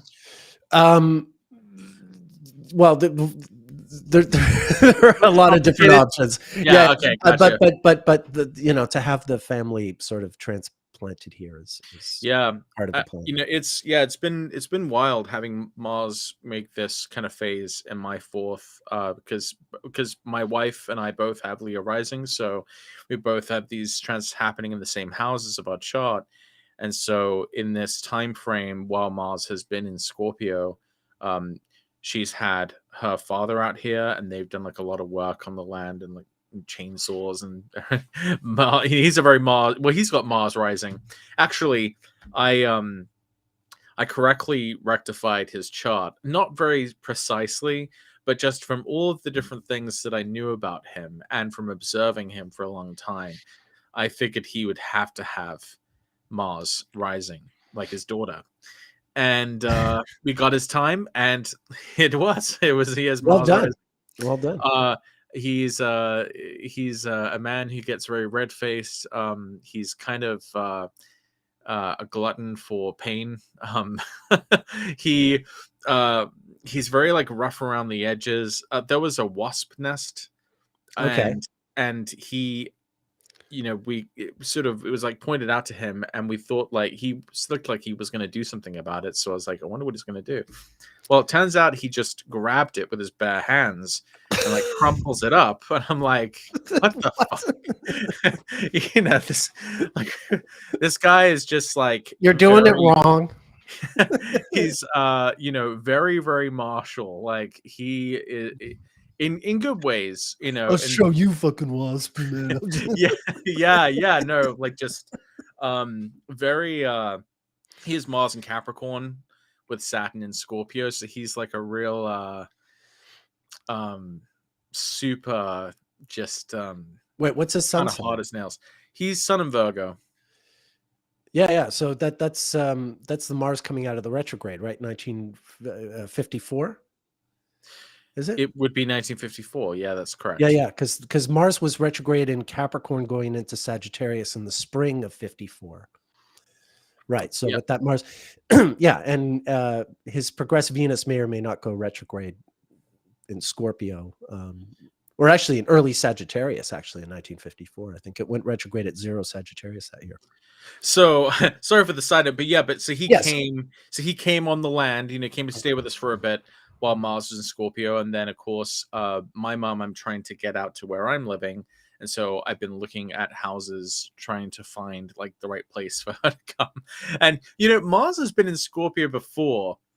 And things have happened like involving parents, but not like this. Like this is a very, much more dramatic version of this transit. And so it's sometimes when I'm working with clients and I kind of want to understand what a given house means in their chart, or what kinds of experiences they have with a certain transit, I'll kind of default not just to the average transits of a planet through that house, but I'll ask about the times where the sun is conjunct Mars, or the sun is conjunct Venus, or the sun is conjunct Jupiter in that house, or when that planet is retrograde in that house. Those events seem to be the ones that really kind of have a greater significance than just your average run-of-the-mill ones. I mean, they can be important. I know for myself, 2016, the other kind of major thing that happened when Mars was retrograde in Scorpio is, and I think I've talked about this before, and I won't go into great detail, but basically, the Brexit vote, that kind of had a really big impact on me, because I ended up losing my citizenship in Europe. And so I didn't really appreciate that. And that kind of changed my attitude and relationship to my place of birth. I felt since that time, I kind of felt like I don't really know that place anymore. Like this is the kind of the way it's going. I don't really like that. I, kind of like the UK to be part of Europe, not, distinguish, isolating itself in this way. And then of course, just a few months later, Trump won, and, I didn't feel very good about that either. The American side of myself as well, doesn't really appreciate it, doesn't really like the way this is going either. So in that year, I feel like I kind of lost my what remaining attachments I had to the idea of Yeah. identifying with a kind of like a nationality. And for Yeah. me, that's for me, a lot of people really associate me with being English because of the way I sound. But I'm like such an anti-monarchist. I don't, and I'm not on board, with Sure. this like nationalist Lots of kind of people in England are, it's you not, know, I mean, and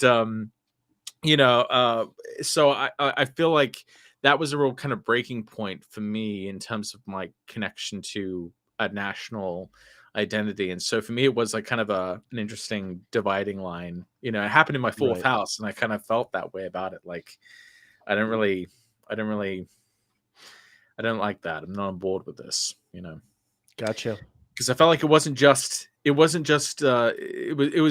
a statement on what kind of country it wanted to be. It wasn't just some abstract policy decision. I felt like it was really kind of a statement about whether the UK was going to be a country that was going to be like part of the world or not part of the world. Maybe that sounds dramatic. I'm sure there's going to be some Brexiteers on here, maybe who, think that's sort of over dramatic. Or those Remainers just whinging, but it left me with a really sour taste. Yeah. And No, for sure. That was just a depressing year altogether, politically speaking. Sure. Pretty astrology good to get officially. I didn't get disowned by England. I mean, I don't actually know what to be perfectly clear, I'm not actually sure what my national status is. You weren't speaking. You weren't speaking legally. You were speaking sort of like emotionally or spiritually. Emotionally, well, I don't actually know what my legal status is with the UK. I don't have I have an expired passport from when I was a kid. I haven't really renewed that. I haven't gone back, in such a long time. I was talking about my loss of my EU citizenship, my loss of being able to work and live and travel anywhere in Europe. That's what I lost. Yeah. And as a consequence, I feel like I also kind of lost that UK connection. Anyway. Yeah. So that's kind of a well, I can relate. I mean, I sort of felt the ties with my homeland severed back in 1995, really. So that it was totally coincidental with my picking up astrology. Very much related. So yeah, who needs a homeland schmomeland, Well, in 1995, that would have been when there was a Mars retrograde in your first house, and you have Mars and Mars rules your fourth. It was a Mars retrograde that went from Virgo to Leo. So it was a Mars retrograde that touched on my whole stellium, or most of my stellium. And that was when I read my first astrology book. And yeah, it was right at that time that we were going to have our second referendum in Quebec. And I was done with Canada and Quebec as far as I was concerned. And yeah, sure enough, not too long after that, I left. Wow. And came back and left and came back and left. I was going to say, I've gone through eclipses in 1995 in Scorpio. You would have had Pluto finally leaving your fourth house. Yeah, Pluto went into Sagittarius, like right in the early days of my astrology study. It was like March of 95, I believe. Pluto, and then Uranus went into Aquarius. Both of those ingresses happened just as I'm like reading my first 10 astrology books. So the fourth isn't just parents and your literal residence or a place you call home, but like your national origins as well, and connections to. Yeah, I mean it's so complicated where I'm from, because where I'm from, as far as they're concerned, I might as well be British, but but the British don't see me as being British. And or just sort of like peripherally Canadian. But when you're from Montreal, like the rest of Canada, it doesn't seem like, oh yeah, that's my homeland. Not at all. Like it's just Montreal. It's just this like one island that's completely unlike anywhere else on the continent. And you're either from there or you're not. So yeah. Anyway, it is what it is. I've long since reconciled with all that. Yeah. Okay, well, Barbara's just dropped some heavy duty. Yeah, I saw that. I didn't know whether to address it or I'm so sorry. Yeah. That's terrific. That's pretty. Yeah, that's pretty horrible, Barbara. Yeah. I'm really sorry you went through that.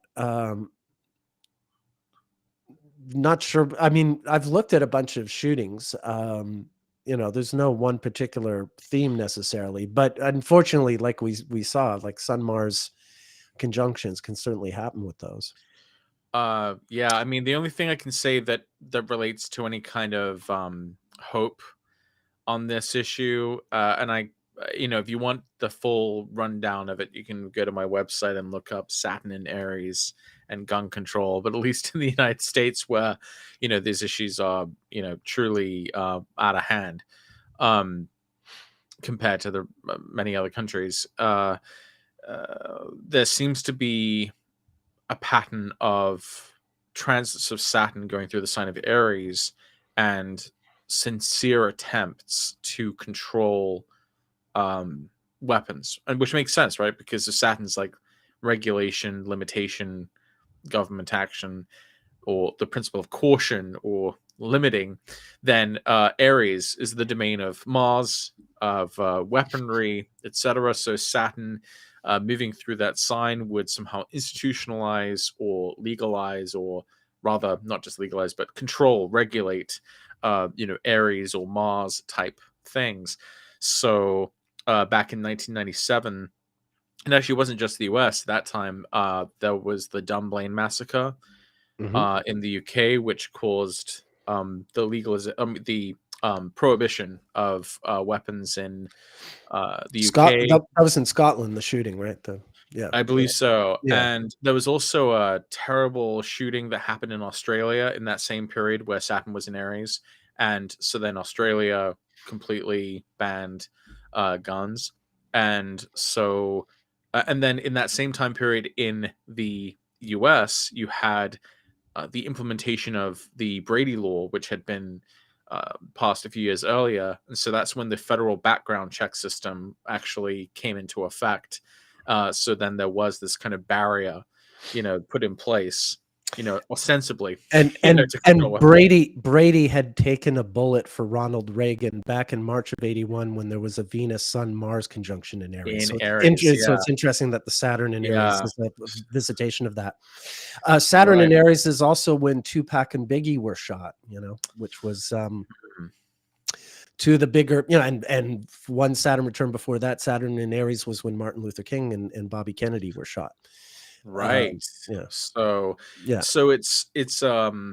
it gives me some hope, I guess you could say, that when Saturn enters Aries, that this might be something that we're able to kind of revisit in a more surefire way.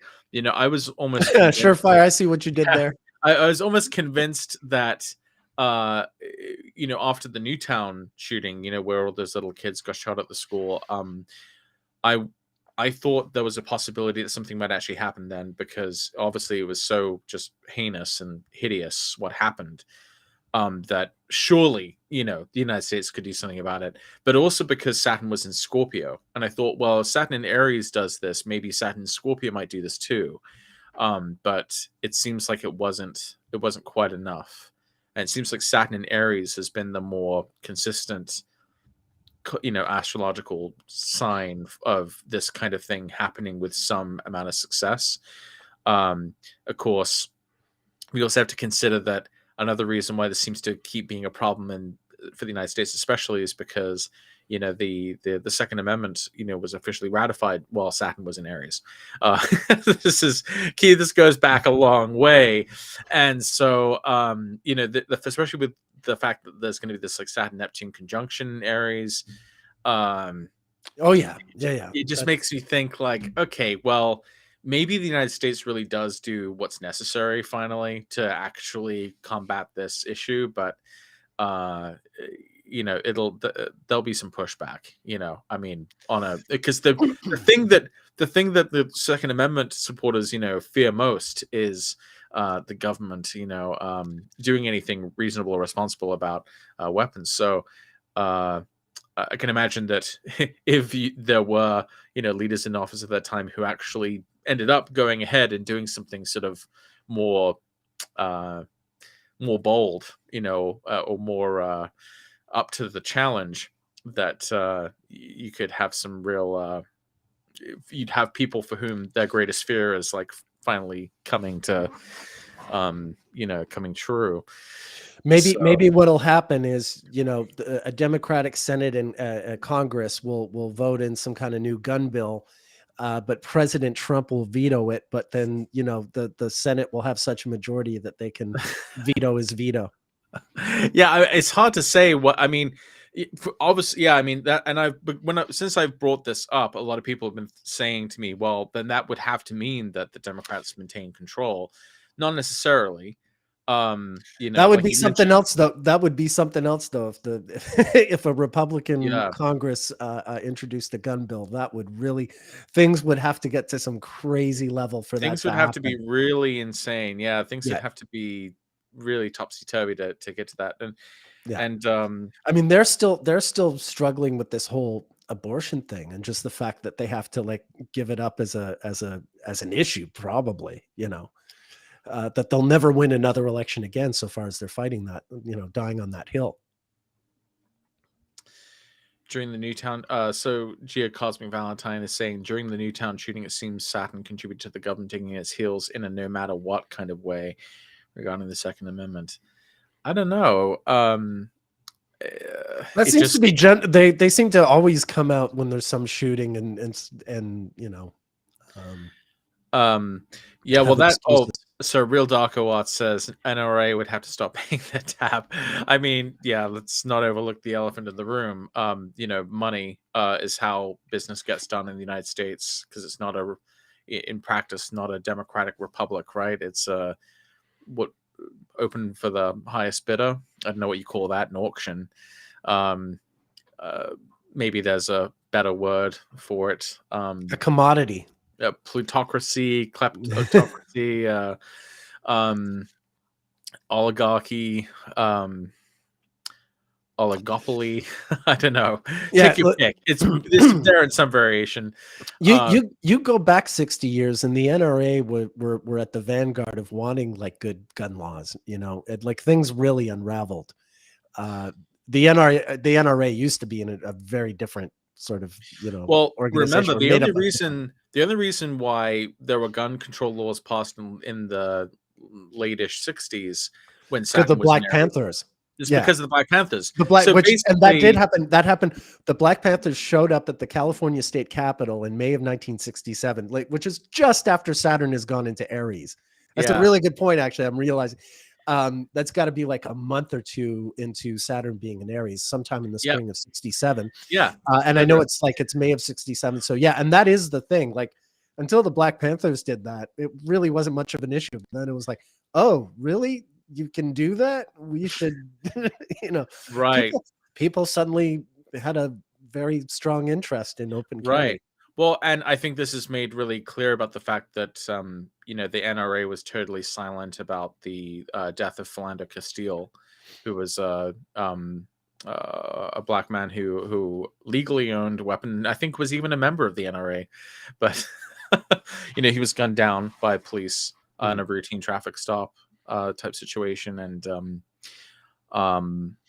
NRA was silent about that. So it's like I mean, maybe that's another thing that might happen, perhaps if disenfranchised groups or minority groups become armed. That probably would spur a change in shift in tone in the NRA. It's horrible to or just more of these, like, we know these militias are out there. We saw some of that come about during the January 6th thing, but there are people in the country who they've got good stockpiles of weapons, and they, for whatever reason, they gave January 6th a miss, so they're still on the loose, and it's just a matter of time before it's like in the playwrights and screenwriters, they always say, like, if you have a gun introduced in the first act, Chekhov's gun, it's going to be Chekhov's gun, it's going to be used by the third act, and life is kind of like that. Like, you don't stockpile all these guns and just not sort of use them at some point. That's terrified me though about the nuclear this Well, yeah, Chekhov's nuclear bomb. yeah, yeah. You know, I know. I mean, I've seen that. I'm kind of like, okay, yeah, I've had the same thought. This is when does Chekhov's nuclear bomb finally come back in this play? Yeah, Wow. Stephanie King has this funny. I love that meme that tells all of us U.S. brown folks, or all of us brown folks, to become heavily armed to cause the government to enact gun laws. I mean, that basically is true. Like, if you really want gun laws, what you should do is contribute to a big gun fund for Americans of color to own guns. Just like buy them a lot of guns. Historically, and then you will get your gun laws. You will get your gun laws. That is a good tactic, probably. It's so stupid, but yes, it would work. It's a very good idea. And Stephanie King also points out, and this is one of my favorite examples of a Mars-Saturn conjunction, the NRA chart itself has an exact Mars-Saturn conjunction in Capricorn. So you have both malefics in a sign of dignity together, and they've been kind of impossible to dislodge. So I was really curious when Pluto would go over that degree, what was going to happen with the NRA chart. And I forget exactly what that was. Obviously, it lasted quite a while, but I think it's just interesting to note that in the past few years, as Pluto moved through that area of the zodiac, there has been a very intense focus and bringing to awareness of the fact that, the NRA has such a disproportionate influence on elected representatives for the interests of weapons manufacturing industry, and at the expense of lives. So it's cool. Funny. It's been a very Sun Mars. there was a Sun Mars conjunction like at the end of March of 2020 at 0 Aquarius, and that was like in South Africa. That's when the lockdowns were happening. I think you guys went through lockdown later, but yeah, like March 27th was when the South African lockdown. There was army in the streets and everything. So. In 2020, that was that was that Mars-Saturn conjunction at 0 degrees Aquarius, where Pluto would hit later. Yeah. That was COVID stuff. Yeah, that was all COVID stuff. And Chris actually did a really good job going over that sort of series and sequence of the malefics, joining up together or square each other at different, like the emergence of different variants of COVID and things like that. Right. I know for myself, at the next Mars-Saturn conjunction that occurred in Aquarius about 2 years later, sometimes you get successive Mars-Saturn conjunctions in the same sign. Sure. So there was a Mars-Saturn conjunction at early Aquarius in March 2020, but then early in 2022, you had another Mars-Saturn conjunction that happened in Aquarius as well. That one was much closer to my descendant, and at that time I went on a really strict fasting diet that was probably unhealthy. But the bad thing is that my wife Beth was doing it as well, and she did an even more kind of intense version of it than I did. I mean, I tried to kind of look out for it, but she really kind of overdid it. And so at that Mars-Saturn conjunction in my 7th, really close to my descendant, she had to take her to the hospital. Wow. She had just overdone her. She just had not taken enough food, and it was really, really bad. I've been looking at that one and thinking, like, what the hell's going to happen? For her, yeah, she was in the hospital, and I was with her, and I, slept with a mask on overnight in the hospital, which was not pleasant. Yeah. Because, having a mask on all day while you're working is one thing. Trying to sleep in a mask is really, really difficult. I just felt like I couldn't breathe.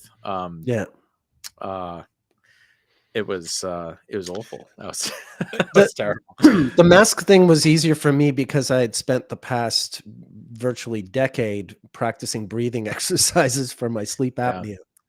That's so I was very used to dealing with like managing limited breathing situations, and all of I a sudden, see. yeah, that was really weird. I was so well prepared for that in a way, I was and I yeah, wouldn't have been if I hadn't I had was the. very unprepared for that because that was like one of the only times we'd ever went out. We took COVID very, very seriously Mhm. in our house. I had not gone outside of our house for like nearly 2 whole years. That was one of the first times we'd actually gone anywhere. It was there may be like one other time. Actually, no, I lied. At the Mars Saturn opposition, the week of the Mars Saturn opposition, COVID numbers were at a low, and that was when we had just happened to plan this trip to Colorado, which was supposed to be like the farewell trip for her mother, who we knew was dying, but Right. we didn't know exactly when she did. There's gonna be like one last hurrah, and numbers were down, so thankfully we were able to go. But it's funny because it was still a Mars Saturn opposition, right? Across Leo and Aquarius, and that was like an impossibly hard trip because not only was like driving there super scary because of the mountains, but also I I just was in total stress mode the entire time because we were going on these like really, really high mountain trails, which were very, very dangerous. And my kids just, seemingly wanted to do everything to like throw themselves off the edge. And, on the very first day we were there, like my son like climbed up this like little cliff and he like fell off, and I tried to catch him and I ended up like ripping my pants and skidding up my knees, and I was just bleeding and Lovely, I know. lovely. And these Mars Saturn conjunctions and oppositions, when they occur across your angles, You're you're gonna gonna you're feel gonna it. scrape your knees. Well, yeah. So when Mars was in Leo, it was like my body being put under stress and getting Right. cut up, and and being anxious. And then when Mars was in conjunct Saturn in Aquarius, it was like all directed towards like the other person, my Right. wife.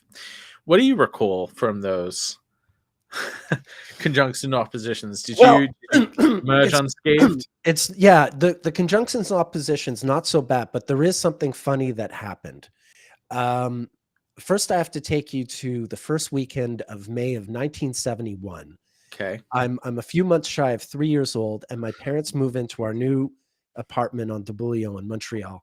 And my parents are so young, they don't have bookshelves. What they have are like planks of wood and bricks to make bookshelves with. And for some reason, even though I'm not quite 3 years old, they left me unsupervised, and I lifted up a brick and dropped it on my toe and broke my toe. And I had to be, taken to the hospital. And I broke my left big toe by dropping a brick on it in May of 1971, when Mars was slowing down to a retrograde, and Mars would have been at the very last degrees of Capricorn when I had this accident. I know the weekend I In your had the sixth. accident in 1971, the very last degrees of Capricorn, and Mars was slowing down to a retrograde, which would happen in Aquarius a few months later. Mhm. Then we get to March of 2020. Now, the Mars retrograde this in 2020 doesn't happen until it gets to Aries. But on March 27th, 2020, when we've just gone into lockdown, I'm watching TV with Anna, my wife, and we had this heater. It looks kind of like a radiator that you would have in a house, except it's on wheels and it moves around. The wheels weren't properly anchored to the floor, so we didn't realize it was wobbly. And Anna went to the kitchen to get something, and then the commercial on our TV show is about to end or something, and she rushes back into the living room, and she knocks this radiator over, and it falls right on my left foot, splicing my middle, like my left, this corresponding toe split in middle down the middle. And we had to go to hospital, even though it was like COVID lockdown. We had to go and get it stitched up. But what was really funny is within minutes of this accident happening, like my toe is bleeding, Anna's freaking out, getting all the bandages, and I'm telling my stepkids, "Hey, you guys, Mars is at like the late degrees of Capricorn, and slowing down to a retrograde, just like it was in 1971 when this same Weird. and so I'm telling my stepkids the fascinating astrology of all this. even though my toe was split open and I had to go get it stitched up in a hospital that I remember, like, Anna, lockdown had just gone in. And Anna drives me to the hospital. The streets are deserted. And this is very early days of COVID. So we go to the hospital. We're like, has this hospital had COVID patients? And it was like, yes, there was one here on Wednesday. And this was like Sunday. Yeah. And we're like, oh, no, how adorable. There was a COVID patient here 4 days ago. Oh no, we're at risk. You know, there was like that kind of thing. Yeah. Right. Wow. But anyway, yeah. That's me in a crisis, pointing out the planetary cyclical returns. Even though, like, get a load of this. yeah, I know. That's wild. And wow, so the cosmos just has like this like the thing about my toe, yeah, and Mars, that's its agenda towards your toe. Yeah. Wow. And this is like, I've never broken a bone other than that toe I broke when I was 2, and you know, just the fact that it's something falling on my foot. Barbara has a really interesting question. She said, have you found degrees recurring that are particularly reactive? I don't know why, but April 9th and 19th to 22nd dates stand out the most. Well, sometimes it's the sun, you know, the transiting sun. Interesting, entering a new sign for sure. Yeah. This is something that sometimes comes up when I'm doing rectifications with clients, because in order for someone to sign up for rectification with me, I have them upload kind of a chronology of their life. You know, obviously some people put more time into it than others, but just to get an idea of like what are some of the major events that have happened to you and when. And it's interesting because for some people who go really deep into that project, they end up discovering odd things like this that they didn't notice. Like there was one person I remember who had so many like negative events that are centering around like one particular month, where like just year after year this same kind of thing gets, you know, hit, and they end up having this similar kind of experience. And so when you see date repetitions like that, especially, you kind of know that's probably going to be a solar phenomenon that's like an annual thing, you know, because the sun goes through the same degrees roughly in the same calendar dates a year. So you do when you develop your own chronology, kind of like what Nick has tried to do with, like, you know, every famous person who's ever existed, you end up discovering weird connections in your life like that, you know, and when you look at your own life like that, you can, it's really wild, you know, what you can find. And so it's not entirely surprising to hear that you've discovered certain patterns. The transiting sun, you know, does have its power, you know, and I've seen that. It's not true for absolutely everybody, but you get those people that, you know, if they've got like Saturn at 16 Aries, whenever the sun is at 16 Aries, something very Saturnian happens. Yeah, you definitely. One really weird thing, and maybe you've noticed this because you have this very similarly to my wife Beth. But my wife Beth, she has Leo rising with the sun and Leo rising, so she's like, you know, ultra sort of solar chart. And something that we've noticed, and we only noticed this because of this feature on Facebook. Have you if you're still on Facebook, there's this feature called Memories, where it will bring up past things that you've posted on that same day in previous years. So I can't tell you the number of times that something that she did several years ago on the same date ends up happening again, almost exactly the same way. Like, and like really stupid things, like you know, there'll be like one day where she gives me a haircut, and then we look back in the memories and she's giving the kids a haircut, and she's had a haircut, and like in another year she had a haircut, you know. There was another one where she would like work on a big like sort of crafts project, and so like past years she would have done something very similar past years. There was another particular day that just blew my mind. I forget exactly when in the year this is like close to like late Taurus, I believe. When the sun gets to late Taurus, she's been in like 3 separate incidents where she has saved an animal from being eaten by another animal. Like, so there was one time where like a chicken was about to have its head bitten on by like a dog, and she like saved the chicken from the dog. And then on that almost that same day, like a couple years later, like she ended up saving the chickens from some other predator. Like, it's just, this keeps happening.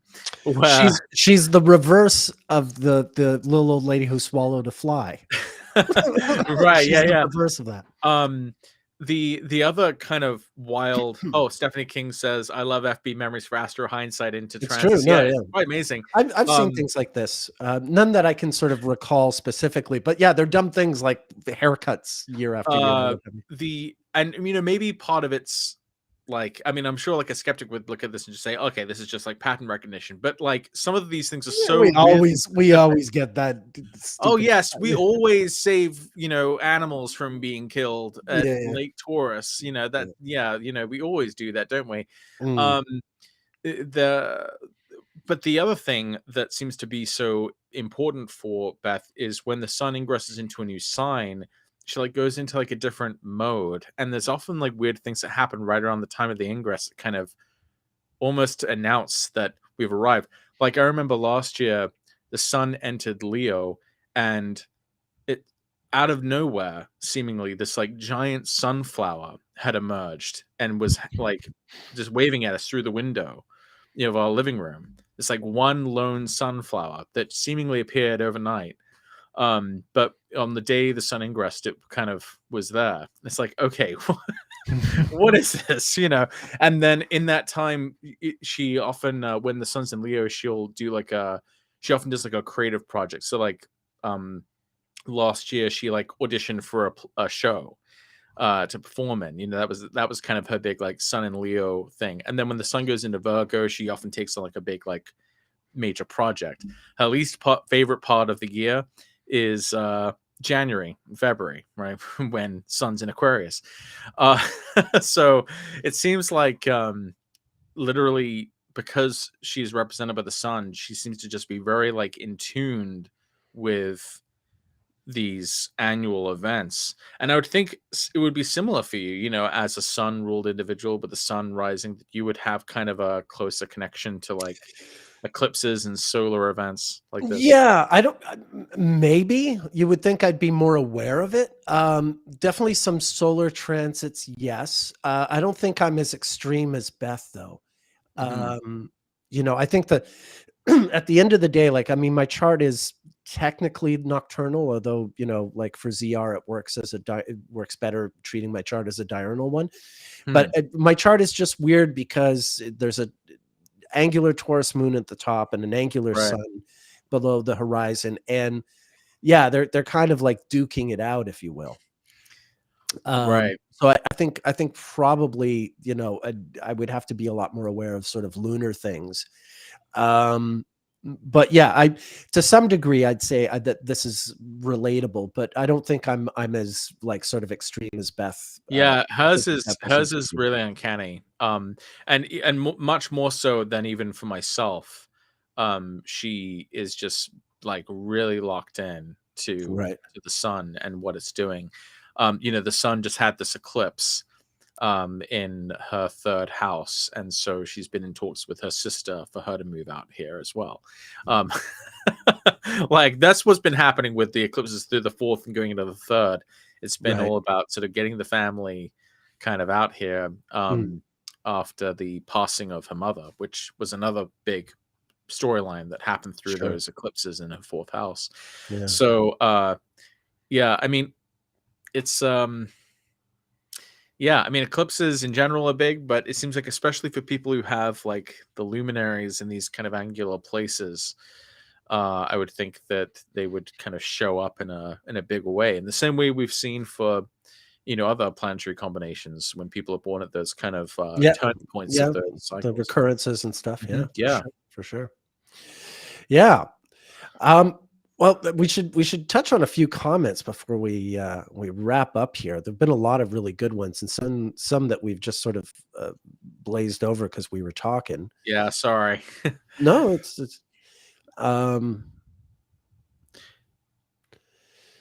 yeah. I guess I don't have any sort of there's some really interesting input here, but I don't have any sort of specific feedback. You? Well, one of the questions Barbara had is, could it be something in the U.S. chart regarding the shootings? These sort of random shootings, and what makes what is it about like the U.S. or the U.S. chart that kind of makes it predisposed towards this kind of insane, unbounded violence? And I know you're not a fan of national charts for a very good reason. Having said that, on July 4th, let me just clarify that. yeah, National charts are fine, but they're not like the Yeah. whole deal. yeah, they're not everything. They're just not the whole deal. And if you try to understand everything astrologically speaking about a country by only looking at the national chart, you're selling yourself short as an astrologer, and you're selling the country short in terms of what you could do for them. For sure, I definitely But agree with with that said, I don't like poo-poo anytime they're sort of introduced for no reason. Sure. All right. Well, thank you for that clarification. Yeah. I was just going to say that if you do look at July 4th, 1776, then you do see that Mars is in Gemini, co-present with Uranus in Gemini. 2 years before that, you'll see there would have been a Mars-Uranus conjunction really close to the beginning of Gemini, if I'm correct. Yeah, like in June of 1774. Was that a year before the Declaration of the Necessity of Taking Up Yes. Arms? Yeah, that's in 75. In 74, there's still the coercive acts, the Quartering Act and the Quebec Act and all these things that King George III is signing into law, that when they find out about it in the colony, they get upset about and rebel against it. So it's sort of and by September of 74, the First Continental Congress meets in Philadelphia. And that's like when you can start, like that's that day in September 5th, 1774. That's the first day that I know of that John Adams, Thomas Jefferson, George Washington, all are in the same room and meeting each other and becoming aware of each other and what they can bring. So yeah, I mean, it's the earliest days of the Revolutionary War, but the war itself has not happened yet. People still think this is a manageable situation.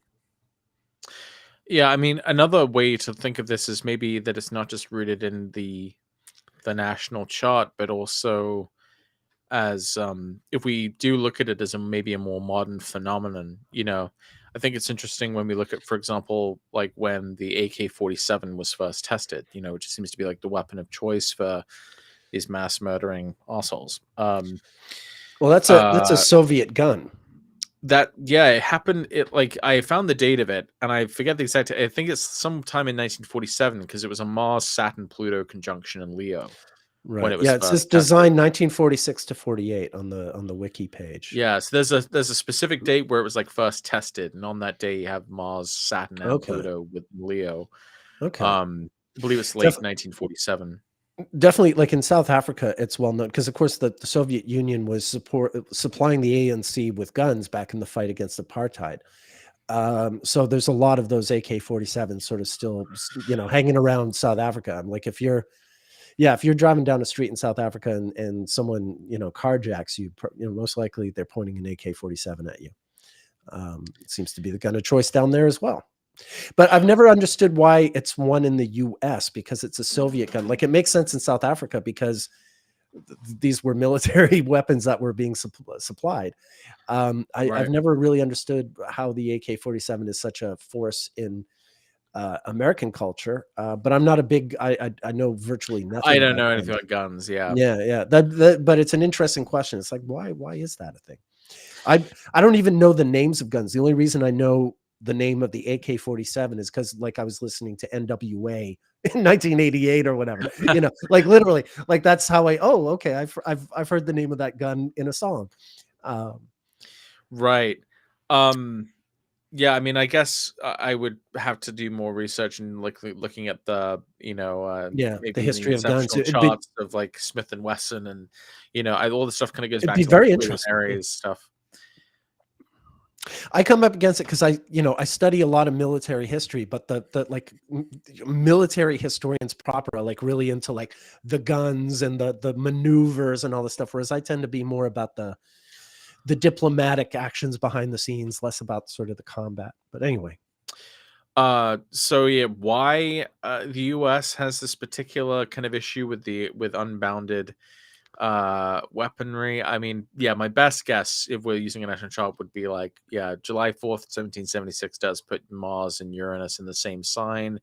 We know that Mars in Gemini, especially retrograde, can be, a big deal for the United States. This past one certainly was. And that kind of ties into its history with Uranus and Gemini, which we know from the nodes, looking at the planetary nodes, that part of the reason for that may be because it's when Uranus is actually moving north of the sun's path when it's in Gemini, and that's why it's kind of this starting point, a beat one, a really long story or piece of music, involving Uranus. Indeed. So Real Darko Arts is saying they loved Patrick's Neptune and cinema video from way back. Any thoughts on what to expect from film with the conjunction to Saturn at the Aries ingress now that we've had some time co-present? Yeah, I've talked about this a little bit before, but basically I think that in comparison, as a comparison, if we look at the current era of mainstream Hollywood movies and entertainment with Neptune and Pisces, this has been an era of nostalgia, reaching back into these past decades, especially the Neptune and Sagittarius blockbuster era, everything from Stranger Things to the revival of Star Wars and even Indiana Jones. You have this, well, even things like Barbie and Oppenheimer have their own sort of sense of nostalgia to them. You have this basically you have this like media landscape that's kind of dominated by this kind of like Disney, Marvel, Star Wars complex. And I think that the Saturn Neptune conjunction will represent a definitive closure in some ways to, it'll really be the end of that kind of Neptune and Pisces heyday of this type of movie making and interconnected storytelling and movie universes. And in fact, I think the last Avengers movie that's been scheduled so far, the Secret Wars movie, is scheduled for like 2025 or 2026, right on time for this Saturn Neptune conjunction. And I'm kind of hoping for is that we'll move out of this like Neptune in Pisces era of sentimentalism and nostalgic romanticism and move towards an era where we have more innovation, sovereign directors, new ideas and new what's the word, new auteurs, auteur driven cinema. And I think part of that won't just be top down, like new Kubrick's on the scene and stuff, but it might even be driven through like VR and like interactive storylines where like you yourself are like the storyteller, and you yourself are kind of guiding the action and being part of it. And because we know the Aries has this connection to like the triumph of the individual, and that's really distinct from Pisces, which is just like, here's just this like wave of this dream world just like wash over you, but like Aries is like taking action and achieving things and attacking things with kind of urgency. And so I think that in Saturn conjunct Neptune in Aries is going to be like a resounding gong sounding the kind of end of this current era of entertainment, and in with a really brand new way of approaching entertainment and with a singular, the new visions and new auteurs and new directors and new storylines, new franchises, will go beyond the kind of Marvel, Disney, Star Wars dominance and towards more individualized novel contributions to film and cinema. Right. I think about like when Neptune made its ingress to Libra in 1943, you know, you're getting like film noir. You're getting this sort of like stripped down. You're coming from like all the frills of 30s Hollywood and the glamour, what have you. And, you know, for various reasons, this also kind of happens in music as well. Everything gets sort of pared down.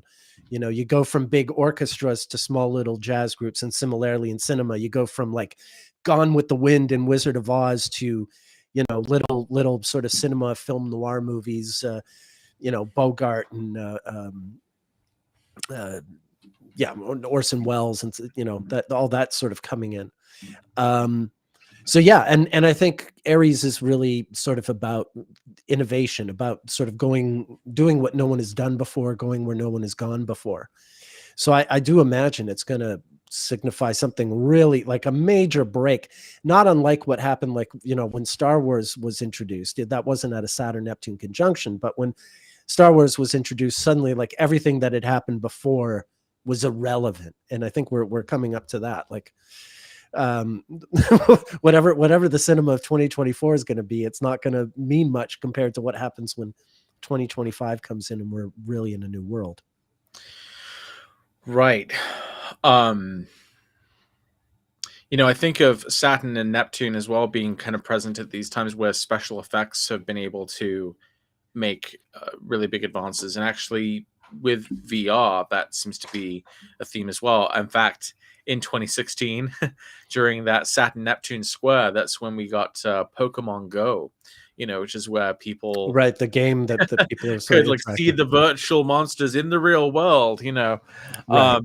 And that's you know, we've only seen this technology kind of get better and better, but I would think that there'll be something about that Saturn Neptune conjunction which like really makes things real that like shouldn't be real. Right. It really in the same way that, like, you know, when Neptune was conjunct Jupiter in Sagittarius in 1970, and you had George Lucas make, you know, his first sort of experimental film, you know, which eventually led to the development of Lucasfilm. You also had the invention of IMAX. You know, you really had cinema reach this kind of new vista and you know, broader, bigger picture. I believe it premiered at Expo 67 in Montreal, IMAX. Oh wow. Yeah. I'm reasonably sure there was some big cinema innovation that was introduced there. It also occurs to me when George Lucas did THX 1138, it was just as the Saturn Neptune opposition was coming into play in 1970, and that started that, like, if the 70s are the auteur decade, in 1980, when that all comes to an end, it's during a Saturn Neptune square. That's when there was this movie Heaven's Gate by Michael Cimino that came out that lost a lot of money. It's not a bad movie, but it went way over budget. It was kind of, it was when the studios decided they weren't going to let these, you know, film directors run the world anymore. And so, yeah, you know, this is Francis Ford Coppola came out with Apocalypse Now, which was an unexpected hit, but then, you know, his next movie, One from the Heart, was similarly sort of like kind of a fail, and all his clout was taken from him. And then George Lucas is like the flip side of that, where he's like, gee, I never want to direct a movie ever again. I've like ruined the industry that I love. Well, actually,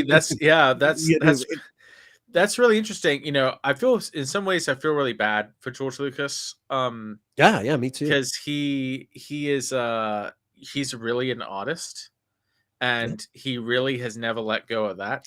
Nope. And he just happens to have this instinct to make things that make billions of dollars. Yeah. Like, you know, most of the time, you know, his ideas, but it's all come from like an authentic artistic vision. And, you know, even when people didn't like it, you know, he never sort of compromised. He always kind of did exactly kind of what he wanted to do. But that is the key to, I mean, he's first and foremost like an experimental filmmaker. Yeah. And like, if you don't understand grand that, irony. if you don't understand that, you don't know anything about him. Yeah. He's like, so absolutely. If you meet like a 20-year-old George Lucas, the last thing you expect is that he's going to be the future of the cinema industry. Right. You think he's always going to be some like, you know, possibly influential, but probably like, you know, obscure Right, experimental yeah. filmmaker. So he starts Lucasfilm shortly after Neptune enters Sagittarius, and then of course 7 years later he comes out with Star Wars. A couple of years later after that, Empire Strikes Back, and then finally 1983, Yeah, we during get the Sun-Mars conjunction yeah, in you Gemini. get Return of the Jedi. Well, then that's when Neptune leaves Sagittarius. Right. Neptune enters Capricorn in like 1994. So that Neptune Sagittarius Pisces almost perfectly encapsulates that kind of first era of George's career. And then you get Neptune and Capricorn period, which is largely like when you had the sort of fanfic, the expanded universe, come out of Star Wars. But And then but everything was also, at the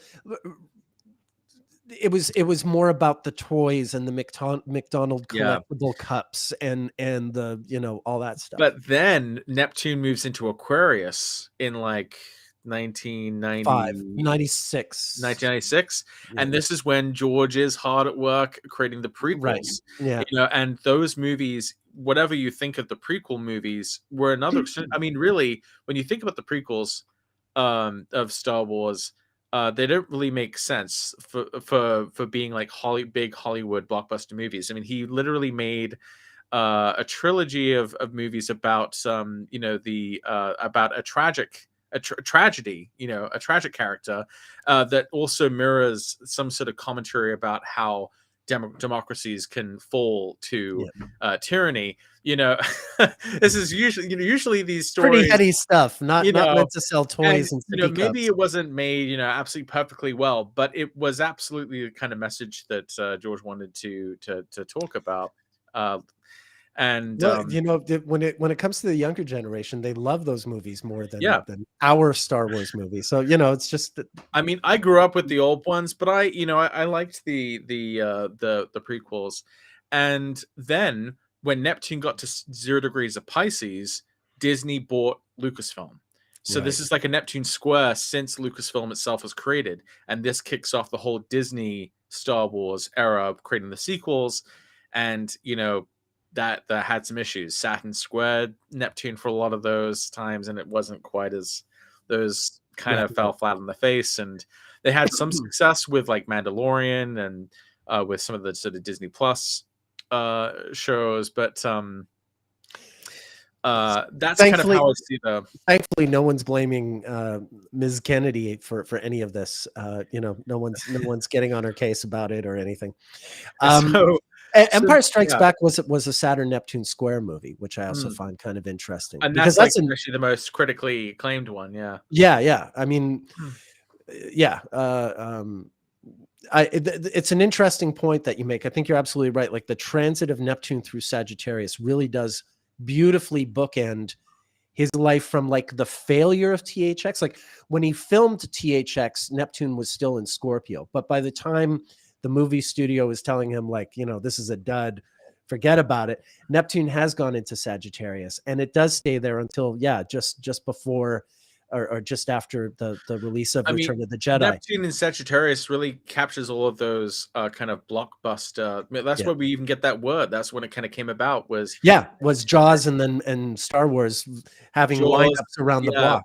Jaws, Star Wars, Indiana Jones. You get E.T. coming out when Neptune was on Spielberg's moon. Right. You get all of these stories about galaxies far away, or you get the Star Trek kind of becomes popular, after the TV series coming. You get all the movies coming out in the Neptune Sagittarius era. So you get these, and then in the real world, even outside of fiction, you get Voyager being released, the furthest man-made object ever. You have Carl Sagan, Cosmos coming out in Neptune was on his sun, I believe, when he came out. Yeah, with that. I think he said as much when he had this. No, I'm joking. I mean, he would. And Neptune's on my sun. He didn't say it, but so when he did Cosmos, Neptune was on his sun in Sagittarius, and so he was also kind of hooking into this a kind of this Neptunian sort of optimism and sense of adventure. And the Neptune and Pisces period has been very like has been really drawing from that Neptune and Sagittarius well. You know, like Neptune Well, and even Pisces kind of. you're reminding me, like even like most of the Marvel movies are drawing from comic episodes that were published when Neptune was in Sagittarius. Like that Yeah. really was sort of like the hot age for Yeah. Marvel comics. Like so, a lot of them are. It's true. You're reminding me. Like The yeah, even before Neptune went into Pisces, like even the like the X-Men stuff and what have you, right. draws from like the early 80s. The whole And Dark Phoenix. that's another whole thing, you know, because Right. the Disney Corporation started in the same year that Stan Lee was born. Yeah. They both come from that same Jupiter Neptune square.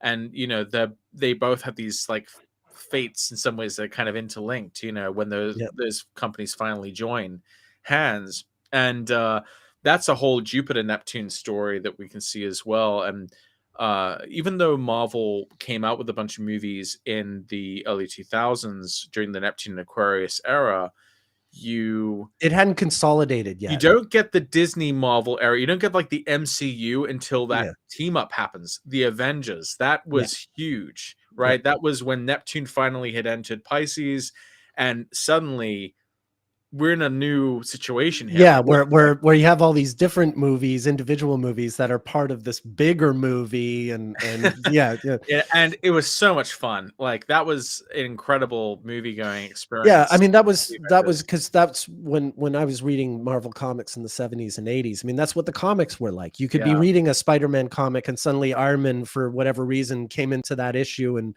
helped Spider-Man out and then split, and like that was part of the deal. And so it was a really interesting thing for them to do. I want to wrap this up, but I want to. I'm going to give you guys a teaser. There is a great musician who is sort of like the music version of George Lucas when it comes to the transit of Neptune through Sagittarius. There's someone who goes through this incredible ascension when Neptune goes into Sagittarius, and he has this. Yes. Yes. Well done. And I want to talk about that story, but you guys should remind me next week for next live stream. And I'll tell you that because there's some really interesting stuff there. But good job, Patrick. Yeah. I mean, who else could I about? But yeah. But Bowie's life when Neptune is in Sagittarius. Sagittarius is probably his midheaven sign, although like it's kind of vague. He probably has Venus post retrograde on the midheaven in Sagittarius, and it's probably Neptune going over that Venus midheaven when the whole Ziggy Stardust thing happens. Yeah, Neptune Sag is very glam. Yeah. Oh yeah. We'll get back into that next week if people want me to talk about David, the astrology of Bowie. Oh no, I think I would be very stoked. All right, cool. Well, this has been fun, Watson. As always, see, we never know what we're going to talk about, and we always come up with something. That's what I love about doing this. All right, so who are you, Watson? I'm Patrick Watson. I'm an astrologer. You can find out more information about me, my articles, my services, what I do at my website, patrickwatsonAstrology.com, and you can find me on most social media sites at pwatsonastro. Fantastic. And I'm Nick Dagan Best. You can find me at nickdaganbestastrologer.com. And yeah, Patrick and I are both working astrologers. We do nativities, electionals, rectifications, relocations, you name it, your one-stop shop for all things astrological. So yeah, come check us out. And thanks for participating and showing up for this live stream. As always, we're here every Sunday. I'm doing my solo live stream tomorrow. If you guys are interested in that, stay tuned for my solo stream tomorrow. And yeah, Patrick, I'll see you next week. Thank you as always. It's been, I love talking to this guy. I mean, this is just, Oh, thank you. I love talking to you too. Yeah. This is great. All right. Have a great week, folks. I hope to see you guys tomorrow at my solo stream. Have a fantastic week, Watson. And yeah.